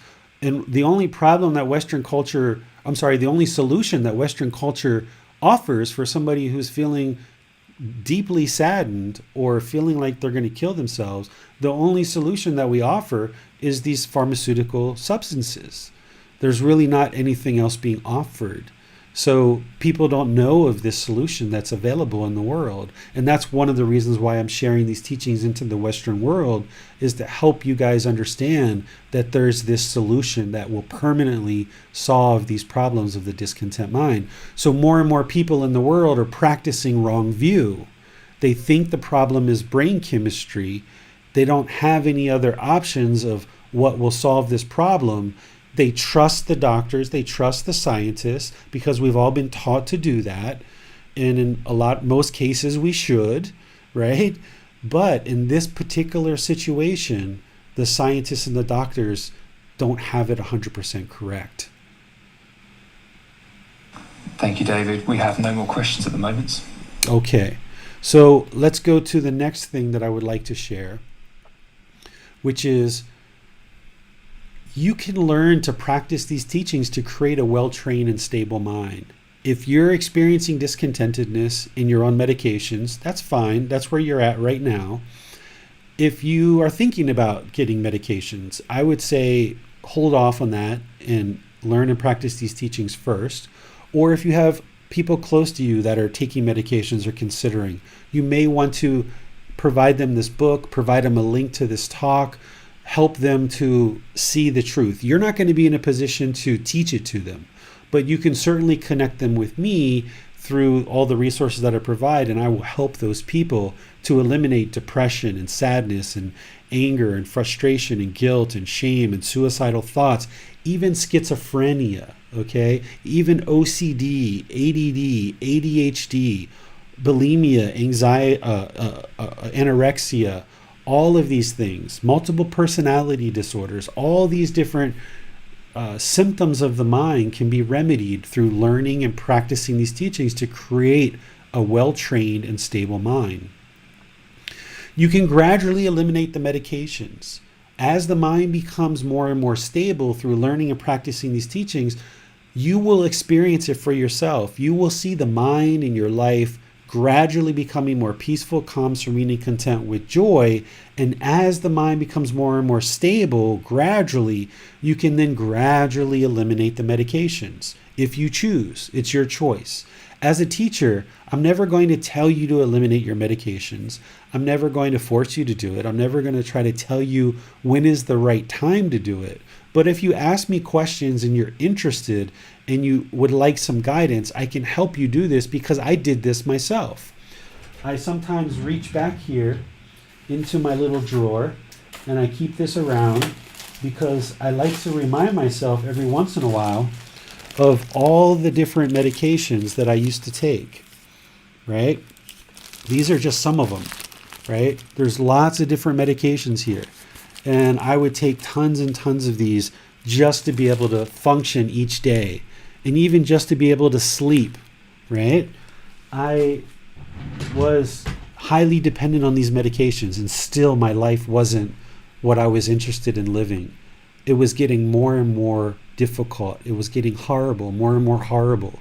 And it wasn't until I got off of all that stuff that I was able to train my mind to fall asleep by itself. You guys probably remember a month or two ago, I accidentally fell asleep before class. And one of the reasons why that happened, and I came late to class, is because I'm not used to being able to fall asleep on my own. In the last 2.5 years, I've been able to do that. But for the 24 years before that, for 24 years, I couldn't sleep without taking a whole bunch of medications. And my mind wouldn't sleep. unless I took those medications. So I could sit down on a bed, I could lay on a bed, I could do anything. I wouldn't fall asleep. It didn't matter. So sometimes I doze off and don't even realize it. And I utterly enjoy now being able to naturally fall asleep on my own, and I get the most tranquil, the most peaceful sleep that I've ever experienced in my life, more so than I ever experienced on any medication. So if you're on medication, you can gradually reduce this, but you need to build up your practice so that your mind is stabilized and well trained, so that as you're increasing your practice and your training, stabilizing the mind, you can decrease and gradually eliminate your medications. And since I've done that on my own, I know how to do that. So if you would like to seek guidance, I will help you, but you're the one who ultimately is going to make all the decisions in your life, not me. Because by eliminating these substances, you essentially eliminate a lifetime of being relegated to medications, therapies, and the expense of these things. Massive expense in having this so-called mental illness, enormous amount of expense that completely got wiped off, that I no longer have to work and work and work and work and work and work to maintain all these medications. And that's one of the reasons why I no longer have to have a career and I can just live on donations from you guys, is because I no longer have to spend all this money on medications, right? You can free yourself from this lifetime of expense and the side effects of this medication. These medications have enormous side effects through training the mind and liberating it to enlightenment, where the mind can function with freedom from all of these medications. I can't tell you the guilt and shame and the every day, every time I took pills, it was a reminder, your brain's defective. You are a defective human being. Every time you take that medication, it's a reminder, based on what I was told at a very young age, that my brain is defective, right? This is earth-shattering to somebody that is told these things. But when you get off of this medication and you can liberate the mind and you can train the mind, how liberating is that? How much freedom can you feel from that? It's an amazing feeling, right? And you can experience that. You'll know when the right time is to decrease your medications. There's been students who have eliminated their medications through studying with me already, right? I've been teaching now for a while, and there's been students that have been learning and training and stabilizing their mind, and they will tell me, they will say, David, I'm going to start decreasing my medication. I say, okay, that sounds good. And there's been students who have completely gotten off this medication. So it's not just me. It's not just a one-time thing. It's a happening for other people as well. So what I was told is that I have this permanent mental illness, right? Well, what else in the world is permanent? Have we been able to find anything yet? Mental illness is not permanent. It can be solved. The mind can be trained. And as the mind gradually improves, you'll see the truth for yourself. As the condition of the mind gradually improves and you stabilize the mind more and more, and then you can decrease this medication, and now you get rid of all that expense, all the time that it takes to go in and out of hospitals and doctor's appointments, and you can eliminate all these side effects. Had all kinds of aches and pains in my head and my body and everywhere else. Had trouble eating and sleeping, and had a dry mouth and all kinds of problems from these medications. So the problem is craving, desire, attachment, this mental longing with a strong eagerness. The mind wants things to be permanent. And when it doesn't get it, it experiences sadness, anger, frustration. The mind is untrained. It has these unwholesome thoughts, these suicidal thoughts, these disparaging thoughts, this negative self-talk in the mind that tells you that you're no good. And as long as you believe all of that stuff and you're not training your mind, all of that stuff is going to keep knocking your feet out from under you. You're going to keep thinking that your brain is defective, and you're going to keep relegating yourself to these medicines, and you're essentially going to be relegating yourself to a lifetime of discontentedness. But if you understand that discontentedness is caused by your own mind, your own craving, desire, attachment, then you can do something about it.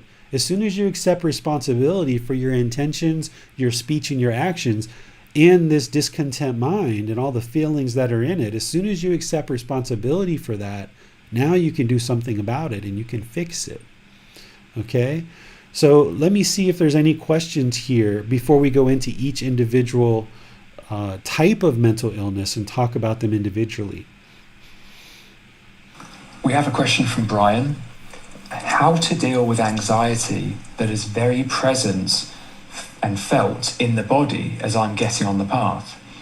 I have been diagnosed with general anxiety disorder and am on antidepressants, but these don't really work for me ultimately. I would like to work my way to where I no longer need them. Brian, the solution is that you need to learn and practice all these teachings to train the mind with guidance from a teacher.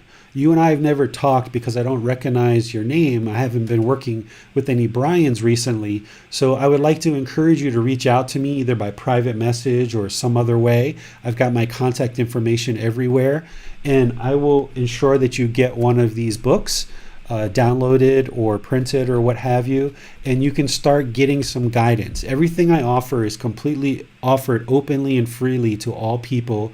There's no money that you need to pay me in order to get this help and this guidance.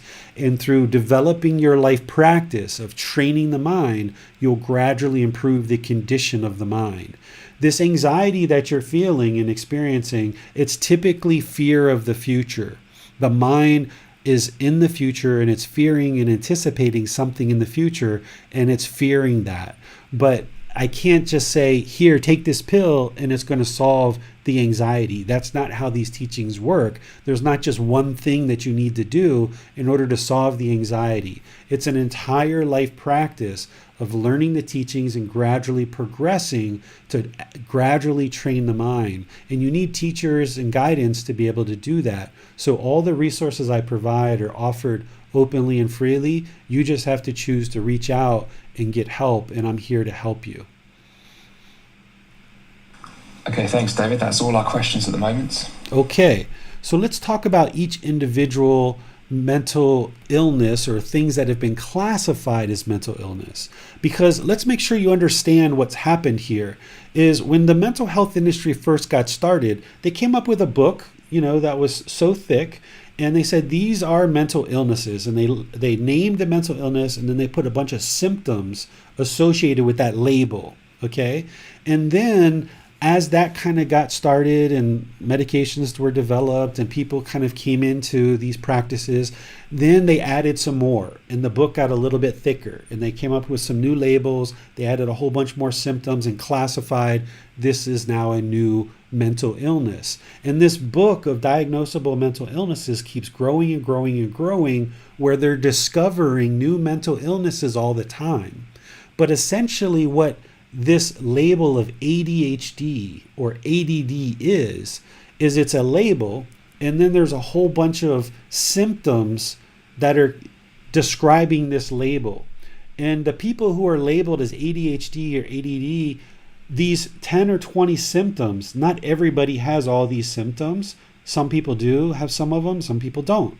There's no scientific test. They can't test your blood. They can't test there's no device to test that you have ADHD or ADD. It's just somebody looking at what's going on in your behavior and in your mind and saying, okay, well, we're going to say you have ADHD, ADD, and now we're going to give you this medication.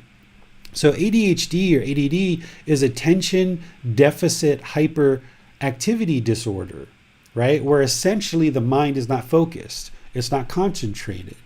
The mind jumps around from topic to topic to topic, and it has trouble focusing on one thing at a time. So essentially they have lack of right concentration. The mind has this craving for mental stimulation, and the mind is not focused and concentrated.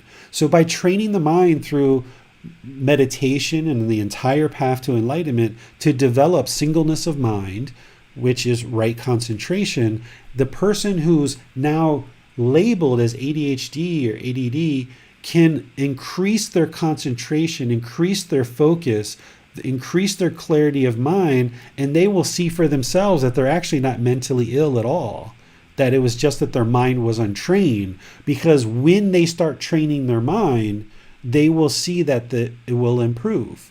The condition of the mind will improve. Their concentration will improve, and they will see the truth for themselves because they know what it feels like to live with an unconcentrated mind that has trouble focusing. And when they train their mind actively through these teachings and it becomes more and more concentrated, they'll see it for themselves and they'll know that their mind's becoming more stable. So this label of ADHD or ADD is just a bunch of symptoms that can be easily mapped into the Buddhist teachings and shown that it's just a mind that is craving mental stimulation and they're lacking singleness of mind or focused or concentration, right concentration. Same thing with anorexia or bulimia or eating disorders.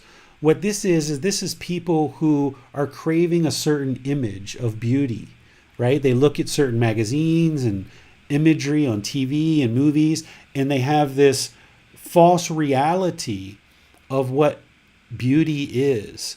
And when they start identifying the self and their personal identity through these images, now these people crave. They have this mental longing with a strong eagerness to look like the pictures in the magazine.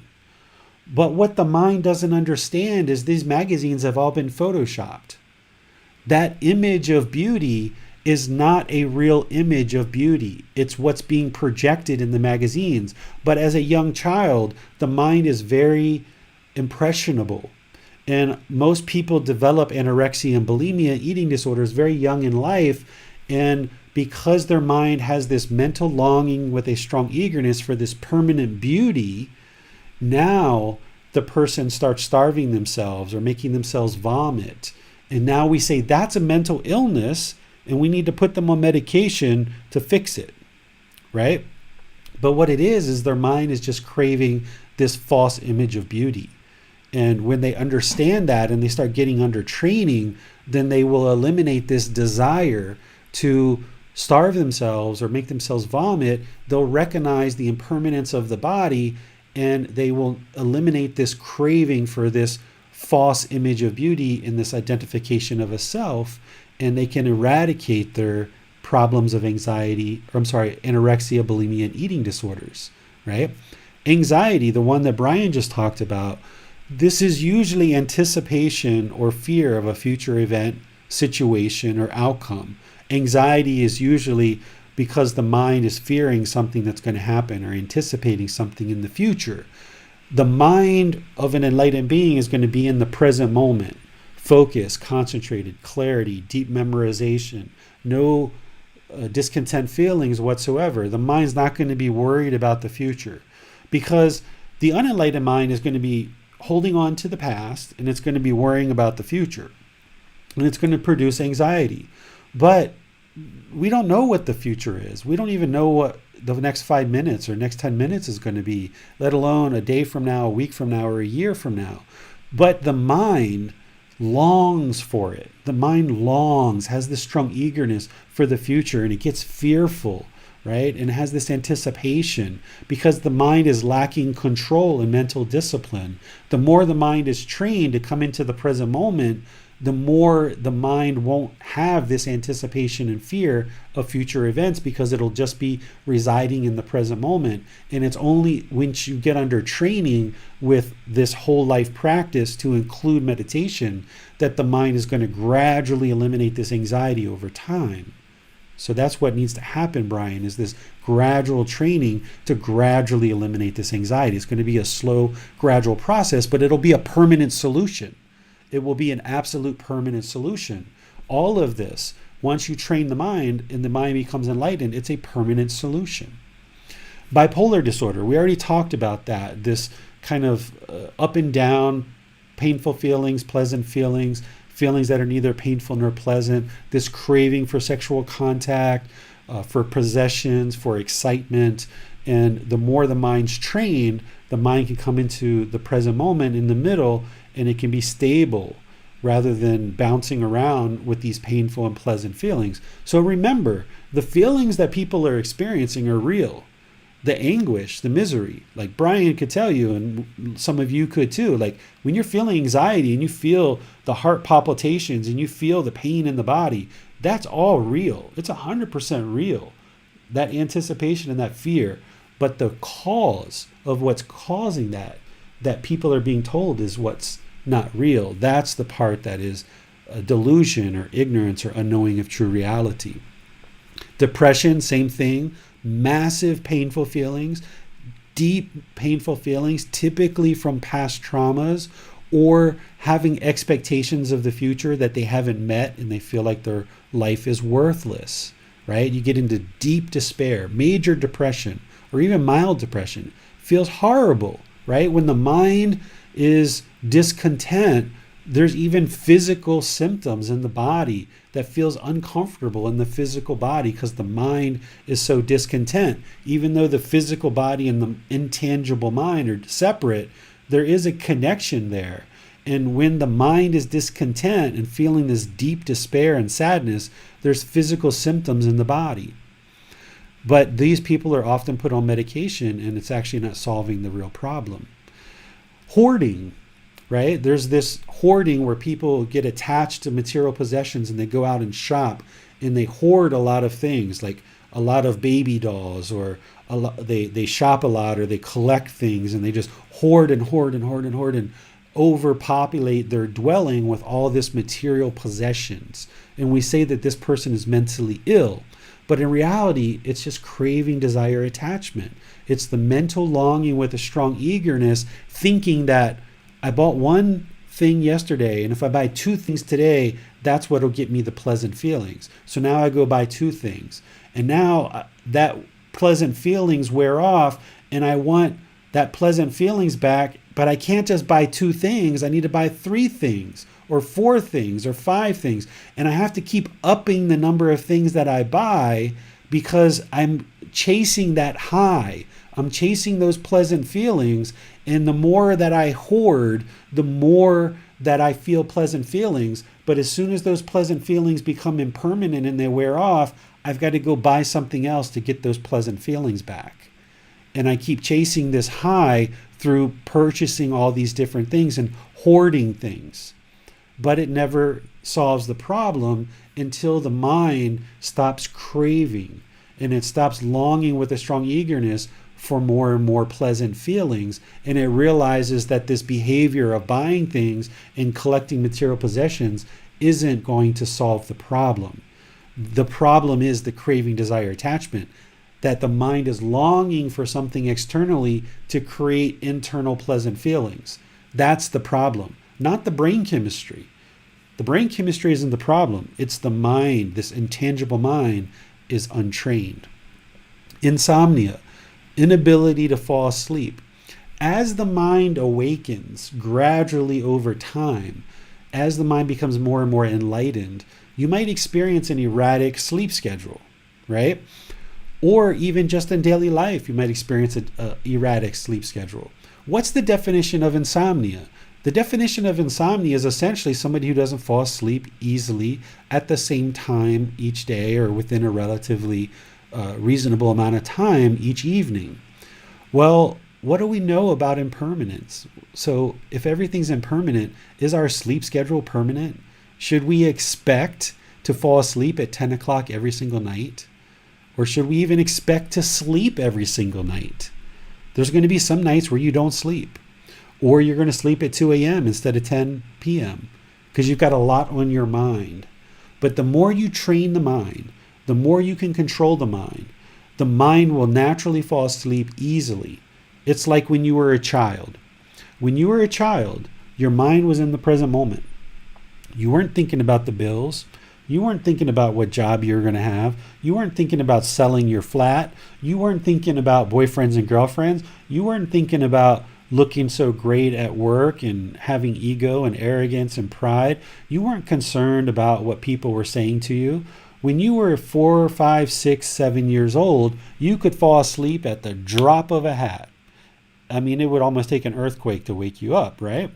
And that's because your mind was in the present moment and had very little craving, desire, attachment. So you were able to fall asleep. Your mind was in the present moment. But as we age and we get more and more conditioning in the mind starts worrying, it starts having stress, it starts having expectations, it starts wanting things, it starts thinking about all these problems in the world. Now you have trouble falling asleep. Well, of course, because the mind's conditioned. The mind doesn't understand all these problems and all this impermanence, and life becomes difficult. And now the only solution is take some medicine. And that's what's going to make you sleep. But then you have to keep relying on the medicine, and you have to keep taking more and more of it because it doesn't work as well. And then there's all these side effects with the medicine, and there's all this expense with it as well. Where what you need to do is you really need to train the mind to go back to this child's mind. That's essentially what enlightenment becomes, is bringing the mind back to almost this child's mind where it's unconditioned. Because as a baby being born into the world, the mind is unconditioned, essentially. There's still some conditions there, but very few.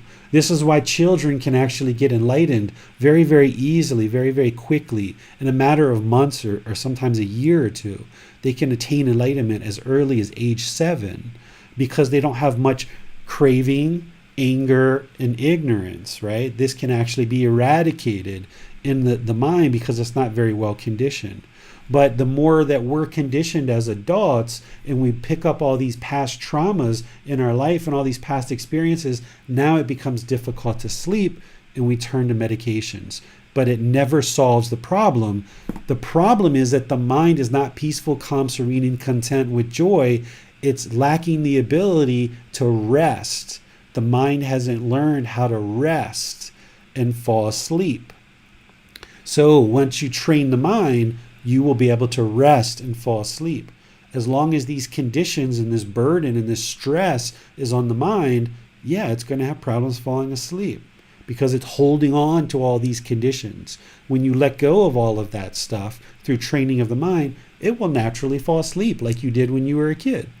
And it feels so wonderful, right? So let's go to some more. This is the last thing that I have to share. OCD, obsessive compulsive disorder, where the mind is craving things to be a certain way, right? They want everything on their desk a certain way. They want everything in their house a certain way. They might even have germophobia, fears of germs, right? Or obsessive thoughts, right? This is craving, desire, attachment. Personality disorders. This is people decide that everyone's personality should be like this. There's certain expectations and perceptions around what a personality should be. And when someone doesn't meet that criteria, now we say they have a personality disorder. This is the doctors craving permanence, right? Everybody's personality should be a certain way. Like all of us should be exactly the same in the world. That's how this world works, is that everyone's personality should be exactly the same, right? So if somebody talks aggressive or hostile or angry, now we say they have a personality disorder, and we treat that with medication because they're being angry and hostile and they don't speak politely and kindly. This is a personality disorder. Or if people have multiple personalities where they think that they're a child or an adult or a male or a female, and they have 2, 3, 4, 5, 10 different personalities in their mind. This is their past lives, residual memories from their past lives coming back, and they think that they are actually these other people when they're really not. And if they understand that they don't have just one life, they've actually had multiple lives, and that these other beings that they're remembering and speaking as if I am a 12-year-old girl, then if the person understands that and they train their mind to eliminate the self and get to this enlightened mental state, then it can come into more stability and they can eliminate this proliferation of memories from their past lives. But as long as they don't understand that and the mind is untrained, then they're going to constantly have these memories of past lives, and they're going to think that they are these people from their past lives, right? Phobias, These are fears, protection of a self. There's a number of different phobias that people are taking medications about. But you can eliminate a fear, like germophobia, someone who's scared of germs, right? They think that the germs are going to harm them. They're scared to die, right? They don't recognize impermanence. Their mind is having this longing and strong eagerness for cleanliness. They're not mentally ill. They're having some problems. Their mind is untrained, but they're just scared. They're fearful of dying from these germs, and they want things to be in a perfect way, right? When they train the mind, this will get resolved. PTSD, post-traumatic stress disorder. This is usually from events that have happened in the past, some type of trauma.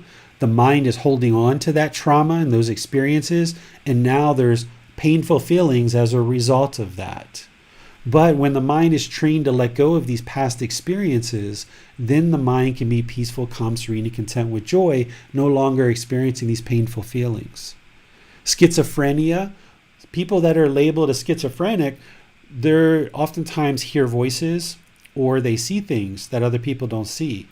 These voices are typically from the other realms, from the heavenly realm, afflicted spirit realm. I experienced this myself multiple times, where you hear voices that other people don't hear, right? And people will say you're hallucinating, you're delusional, you're crazy, you're mentally ill. But that's just because people don't understand these realms. They don't understand how the mind awakens. And as the mind awakens, these beings from the other realms can tap into you, or you can tap into them. And now you're hearing things that other people don't hear. But that's because in a Western culture, if they don't understand the realms and they don't understand awakening of the mind, they're not going to understand that this person is not mentally ill. It's just that their mind is starting to awaken. It's untrained. So there's not discipline there to control the mind. So when they're hearing these voices, they get scared. And they're oftentimes motivated by these demonic voices to do things. So schizophrenic people can actually cause a lot of harm in the world through harming themselves or physically harming other people. And this is because they're listening to the demonic voices, right? And there can be heavenly voices or divine beings that are also telling you lots of good things too. And if the person doesn't have the mental control and stability, they might be motivated by these things. And they might become very grandiose because of the heavenly beings, or they might become very evil and vindictive and actually execute some of the things that these other beings are communicating. Oftentimes people turn to substance abuse when the mind is functioning and having all these painful feelings, pleasant feelings, feelings that are neither painful nor pleasant. People will try to escape these feelings through self-medicating with cocaine, methamphetamines, marijuana, all these different things. The mind's stressed or sad or frustrated or angered, and the mind is looking for this high. And people oftentimes dive into substance abuse. And essentially the mind is craving these pleasant feelings. It's looking for that high, those pleasant feelings, but it's temporary. And each time they need more and more and more of that drug, and they get deeper and deeper into their addiction. And because they're chasing these pleasant feelings, they become addicted to substances. And then things can get so horribly bad with all of these feelings that someone can actually become suicidal and actually be interested in killing themselves. And it's because the feelings in the mind are so painful from all these past traumas and all these experiences that the mind expects things to be a certain way, and the person can actually kill themselves or attempt to kill themselves. And it's unfortunate that this happens because somebody could actually be learning and practicing these teachings to get really stable mind before it gets to the point of suicidal thoughts. Or if somebody's currently having suicidal thoughts, they can learn and practice these teachings in order to gain stability and control of the mind, where they can improve the quality of the mind and improve the quality of their life, where they are no longer interested in dying. Because remember, most suicidal people will tell you they don't want to die. They just want to stop all the painful feelings. But they don't know how to stop the painful feelings. Doesn't matter what medication they're put on, the painful feelings are still there. In fact, a large number of people on these psychotropic medications do commit suicide every day. Suicidal rates right now are off the charts, right? So they don't want to die. They just want to end the painful feelings. Well, if they're interested in eliminating the painful feelings, training the mind through the Buddhist teachings is the way to do that. And when you do, the mind will be peaceful, calm, serene, and content with joy, and it'll gradually move in that direction more and more. But people have to choose to move in this direction. You can't force somebody to learn and practice these teachings. And with that, I'll just open up to any questions you guys have about anything I've been discussing throughout today's class. What might the connection to the teachings be, David, of autism and similar conditions like Asperger's? I don't know a whole lot about autism and Asperger's. I know a little bit. Some people feel that perhaps there's some chemicals from some of these vaccines that we're using that are causing these, because these conditions didn't exist in other times of human history, and people show some pretty convincing evidence about vaccines, but that doesn't mean all vaccines are bad, but it could be, right? Because we know impermanence, so we know that nothing's permanent. So any substance that we inject into the body, everybody's not going to have a favorable response to that. That would be permanence. So we know that there's going to be some people who have a negative response to anything being injected into the body, because that's impermanence. But whether that's the truth or not, I don't know, because I'm not a doctor. And this is where scientists and doctors really need to understand the Buddhist teachings, practice the Buddhist teachings, and see that they can train their mind and improve the condition of their mind, so that now they can research this stuff and look at Asperger's and autism better, because it does seem like there might be some brain trauma there, either from birth or perhaps through substances, perhaps pollution in water, perhaps air pollution. Who knows what it might be? We haven't figured that out yet, but that's something that needs to be researched. People that I've known who've been labelled as autistic often have these astonishing abilities the vast majority of other people don't have. Mm-hmm. I have one old friend who has this ability to remember in great detail what happened on every single day of his life, going back pretty much until he learned what a clock even was. And he'll list out the events that happened that day, what he had for dinner, what the weather was. If you said to him, what day was the 3rd of March 1994, he'd tell you which day of the week it was, just like that. Mm-hmm. And he has been labelled as autistic, and he does have difficulties with a lot of things that people who have this label also have. And so, there are certain other things there which you could say are make things harder for him. But he also has this astonishing ability, and makes me think that it's not necessarily a case of brain trauma, but just the way his mind is conditioned, what it's been trained to do effectively. From everything that I know, Max, about autism, and from everything I know about the Buddhist teachings, and from everything else I know about other mental illnesses, I would think that autism is also what you're saying is conditioning of the mind. But I don't know that 100% because I was never diagnosed with autism. I've never really sat and discussed this with people who really understand autism. I've been around a few autistic people, and from what I see is, there's certain habits and certain thinking that is different than other people, but just because it's different doesn't mean it's a mental illness. It's just impermanence. There's, if the mind of doctors thinks that there's this permanent personality, that all people should function this exact same way, and anyone who doesn't meet that criteria is mentally ill and autistic, then they're going to label those people as mentally ill. But if they understand impermanence, and they understand that not everyone's going to conform to this ideal human being, this perfect human being, then if you see somebody that does things differently than you, then that's just normal. And it would be interesting to work with some children and some adults who are considered to be autistic and work with them with the Buddhist teachings and see the condition of the mind improve.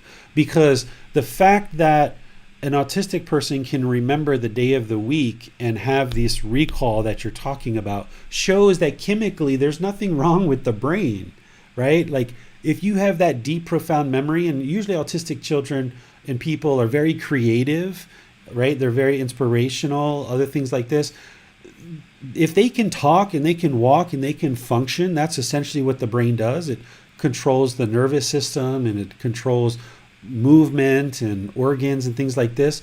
Then it's just a matter of, I know some autistic children are very shy. They don't talk. They're very reserved. Their personality is kind of more introverted, things like this. Or they might have certain audible things that they say or do. These things can be trained, I'm almost positive. But I just haven't had firsthand experience to do it. So that's why I can't really speak on it real effectively. But I think there's a lot of evidence that shows that these people can train their mind and realize better life through training their mind and improving the condition of their mind, just like everybody else. Yeah, that certainly would be very interesting. Okay, so we have a question from Javier. Is it possible to notice benefits in a few weeks of training, or does one need to train for a very long time to improve on one's mental issues? I've had students train with me for 2 or 3 days and already see benefits and improvements. Everybody's situation is different. Most of these people are people who are training in person that are here in Chiang Mai and come to retreats or classes with me. But I've even had people over the internet who have read this book and have never talked to me at all and contact me 2, 3, 4, 6 months later and talk about massive improvements that they've made. I've also had in the middle where people have picked this up and got under training with me for a couple of weeks, and within a couple of weeks they're already noticing improvements. So I'm working with people who have been labeled as depressed or having anxiety disorder, even schizophrenia. I'm working with all kinds of different people, substance abuses, sexual cravings, things like this. And all of these people are making progress. The people who work with me one-on-one make the most progress. So people who are here in person with me, or people who meet with me regularly through Zoom sessions, like once a week, once every 2 weeks, once a month.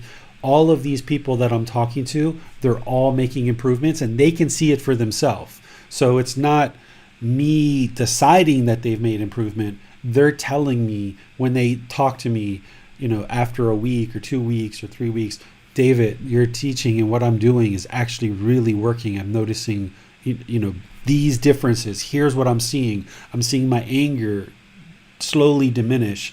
I'm seeing my frustration do this. I'm seeing the joy coming through. I'm seeing my spouse who gets very discontent and he's not practicing the teachings and he's very lonely, bored, and discontent during COVID, but I'm completely calm. In the past, I would have been very discontent with having to quarantine for all these weeks and lock down for all these weeks. So people are telling me things that they're experiencing and they're noticing the improvements. So I've seen it as just in terms of seeing even just beginning marginal improvements, it can be in just a couple of days. Good stuff. Okay, David, that's all of our questions for now. Okay. Well, I really appreciate that you guys are all still consistently learning and practicing these teachings. The only way you're going to see any improvement is if you actually learn and practice the teachings. If all you do is show up and listen to talks, and that's what you're doing right now, okay, that's fine. But what you've got to get to is you've got to get to where you're training the mind, where you're meditating daily, once, twice, 3 times a day. The closer to 2 or 3 times a day that you're meditating and 30 minutes or more, the better. But you got to start somewhere. Just once a day for 5 or 10 minutes. That's a good start. And then you just build it up more and more. Meditation is the foundation of this practice and this path to enlightenment. But it's not the only thing that you need to do. You need to read, you need to listen to the talks, you need to watch the videos, you need to listen to the podcast. You need to take in this intellectual understanding of the teachings, and then you need to apply it in practice so you can see the truth for yourself and gain the wisdom. As you're training the mind more and more, you will see the conditions of the mind improve. If you're not seeing improvement at all, you need to be contacting me. And even if you're just starting, you need to be contacting me. Even if you've been studying with me for 3, 4, 5, 6 months and you're seeing some improvement, but that improvement has slowed down, you need to get in touch with me. This practice, this path is all about learning the teachings through seeking a teacher. The challenge though is up really big. We think we can do everything ourselves. We're taught to be independent. We're taught to do everything ourselves. We've got this self-service economy at our fingertips. We can order things online and have it delivered. We can watch YouTube videos and train ourselves to bake or build a doghouse or do any number of things through YouTube videos. We've got all this information at our fingertips, and one of the biggest challenges I see with people attempting this path is they're doing it alone. They're trying to put together all these teachings from all these various sources without any guidance whatsoever. They're on this independent journey with no teacher. This is an independent journey. At the end of the day, this is totally an independent journey. You need to be dedicated and committed to learning and practicing the teachings as an independent journey. But you need to seek guidance from a teacher who can provide you resources, who can understand your mind, who can understand things that are going on and provide you the prescriptions and the antidotes to solving the mind and training the mind. Not through pharmaceuticals, but through learning certain teachings and through meditations. By learning certain teachings and through certain meditations, you can train the mind and improve the condition of the mind. But if you're out there trying to do this on your own without guidance, you're not going to be able to do it. Only a Buddha can do that. That's why he lived 2,500 years ago.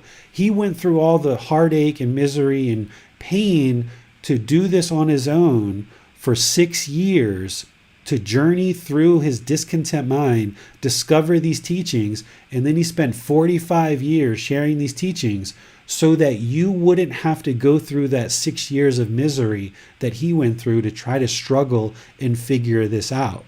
That's what a Buddha does. A Buddha grapples with this problem of a discontent mind. They buckle up the boots, they put on the overalls, they dig into it, and they try to solve this problem on their own. And then once they solve it, they know that they solved it because their mind's completely peaceful, calm, serene, and content with joy. And then they work for the rest of their life to share these teachings into the world so that other people can learn and practice these teachings to improve the condition of their mind through the independent teachings that the Buddha discovered. And then they leave the teachings in such a condition that after they die, those teachings can be continued to be shared and more people can attain enlightenment after their death. You are not a Buddha. You can become an enlightened being, but you are not a Buddha. You can't do this alone. So reach out, schedule appointments with me. I have a way for you to do that. Ask questions online in the Facebook group, private message me, dive into these resources. Spend some time. If you spend a couple of hours a week, 2, 3, 4, 5 hours a week, meditating, learning the teachings, getting personal guidance, this is your new full-time job to learn and practice the teachings of the Buddha in addition to everything else you're doing. And you can ebb and flow the amount of time and effort that you're putting into this as different things happen in your life and you need to focus on work or family life or other things. But you need to have this life practice where you're gradually learning the teachings, gradually implementing the teachings, gradually training the mind, and gradually seeing the condition of the mind improve. And as you do, you're going to be so pleased that you did. It's going to be the best thing that you've ever done for your entire life because you're no longer going to have to put up with that anger, frustration, guilt, shame, boredom, loneliness, that negative self-talk in the mind, the condition of the mind is going to gradually improve, and the condition of your life is going to gradually improve, and you're just going to gradually create a better and better mind for yourself and a better life for yourself. But you've got to do it. Nobody can force you to do it. I make myself available. I make all these resources available. There's no wall whatsoever between you and me. Even we live in two different countries and we live far away. I've set up in such a way with Facebook and YouTube and being able to schedule personal appointments with me, making the books and audiobook, the podcast, the videos, the quizzes, everything's completely free, right? There's no barrier whatsoever. The only thing that's stopping you is your own dedication and commitment, your own complacency. You've got to eliminate that and dedicate yourself, because every time you choose to come to one of these talks, every time you choose to dive into the resources to learn, every time you choose to meditate or do some kind of activity that's improving the condition of the mind, you're making a conscious choice to get out of this darkness and move towards the light. And this light is this enlightened mind that's peaceful, calm, serene, and content with joy. And as you get closer and closer to that, you will know that you're doing it for sure, because the condition of the mind's improving. So thank you for your dedication and commitment, because you are going to improve your mind and you're going to influence lots and lots of people just through your own intention, speech, and actions. There's no obligation for you to convince people to actually learn and practice these teachings. But when people see the transformation in your mind, more and more people are going to be interested in doing that. Not that you expect it, not that you require it, not that you crave it, but it's just going to happen. You'll see. But the important thing is your mind, not everyone else. This practice is all about your mind. That's how you improve the world, is by improving the condition of your mind. So thank you for joining today's talk. On Wednesday, we're going to be doing breathing mindfulness meditation to eliminate that craving, desire, attachment. That's what we're going to be doing on Wednesday. And then on Saturday, the 9th, it's the first day of the Pali Canon and English study group, where we're going to be learning the words of the Buddha. We're going to be learning his teachings in these books, Buddha Vajana. So if you join us on Saturday, we're going to do a short meditation, and then we're going to go right into studying the Buddha's teachings in his own words. And if you would like to get a set of those books, just go to buddhadailywisdom.com, click on online learning, and you'll see the link down at the bottom where you can order a set of these books. And I've recently discovered how to send these books in a really fast way.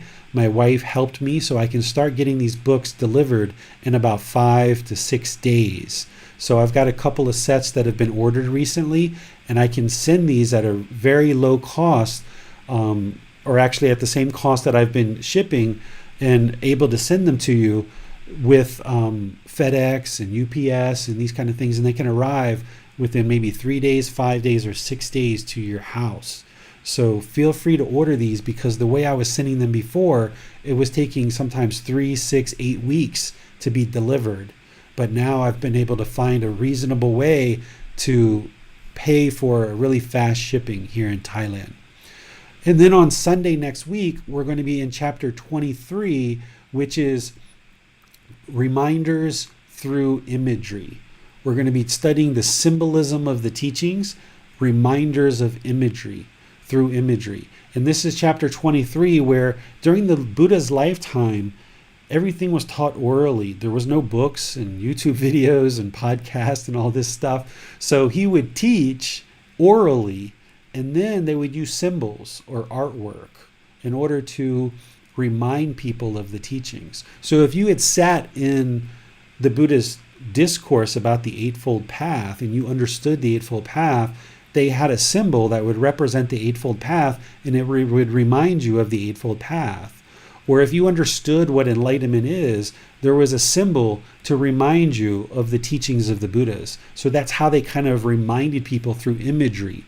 And if you know this, if you know the teachings that I've been teaching and that the Buddha taught, and you know the imagery, when you walk into temples or when you see artwork or things like this, it will remind you of the teachings. So I'm going to teach you the imagery and symbols associated with the Buddhist teachings so that when you go into a temple or when you see artwork online, it's like the teachings come alive and helps you to remember the Buddhist teachings.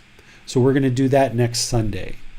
So thank you for joining. We'll see you either Wednesday, Saturday, or Sunday. Have a wonderful rest of your day. Sawadee krap.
Thank you again for watching. Enjoy your meditation.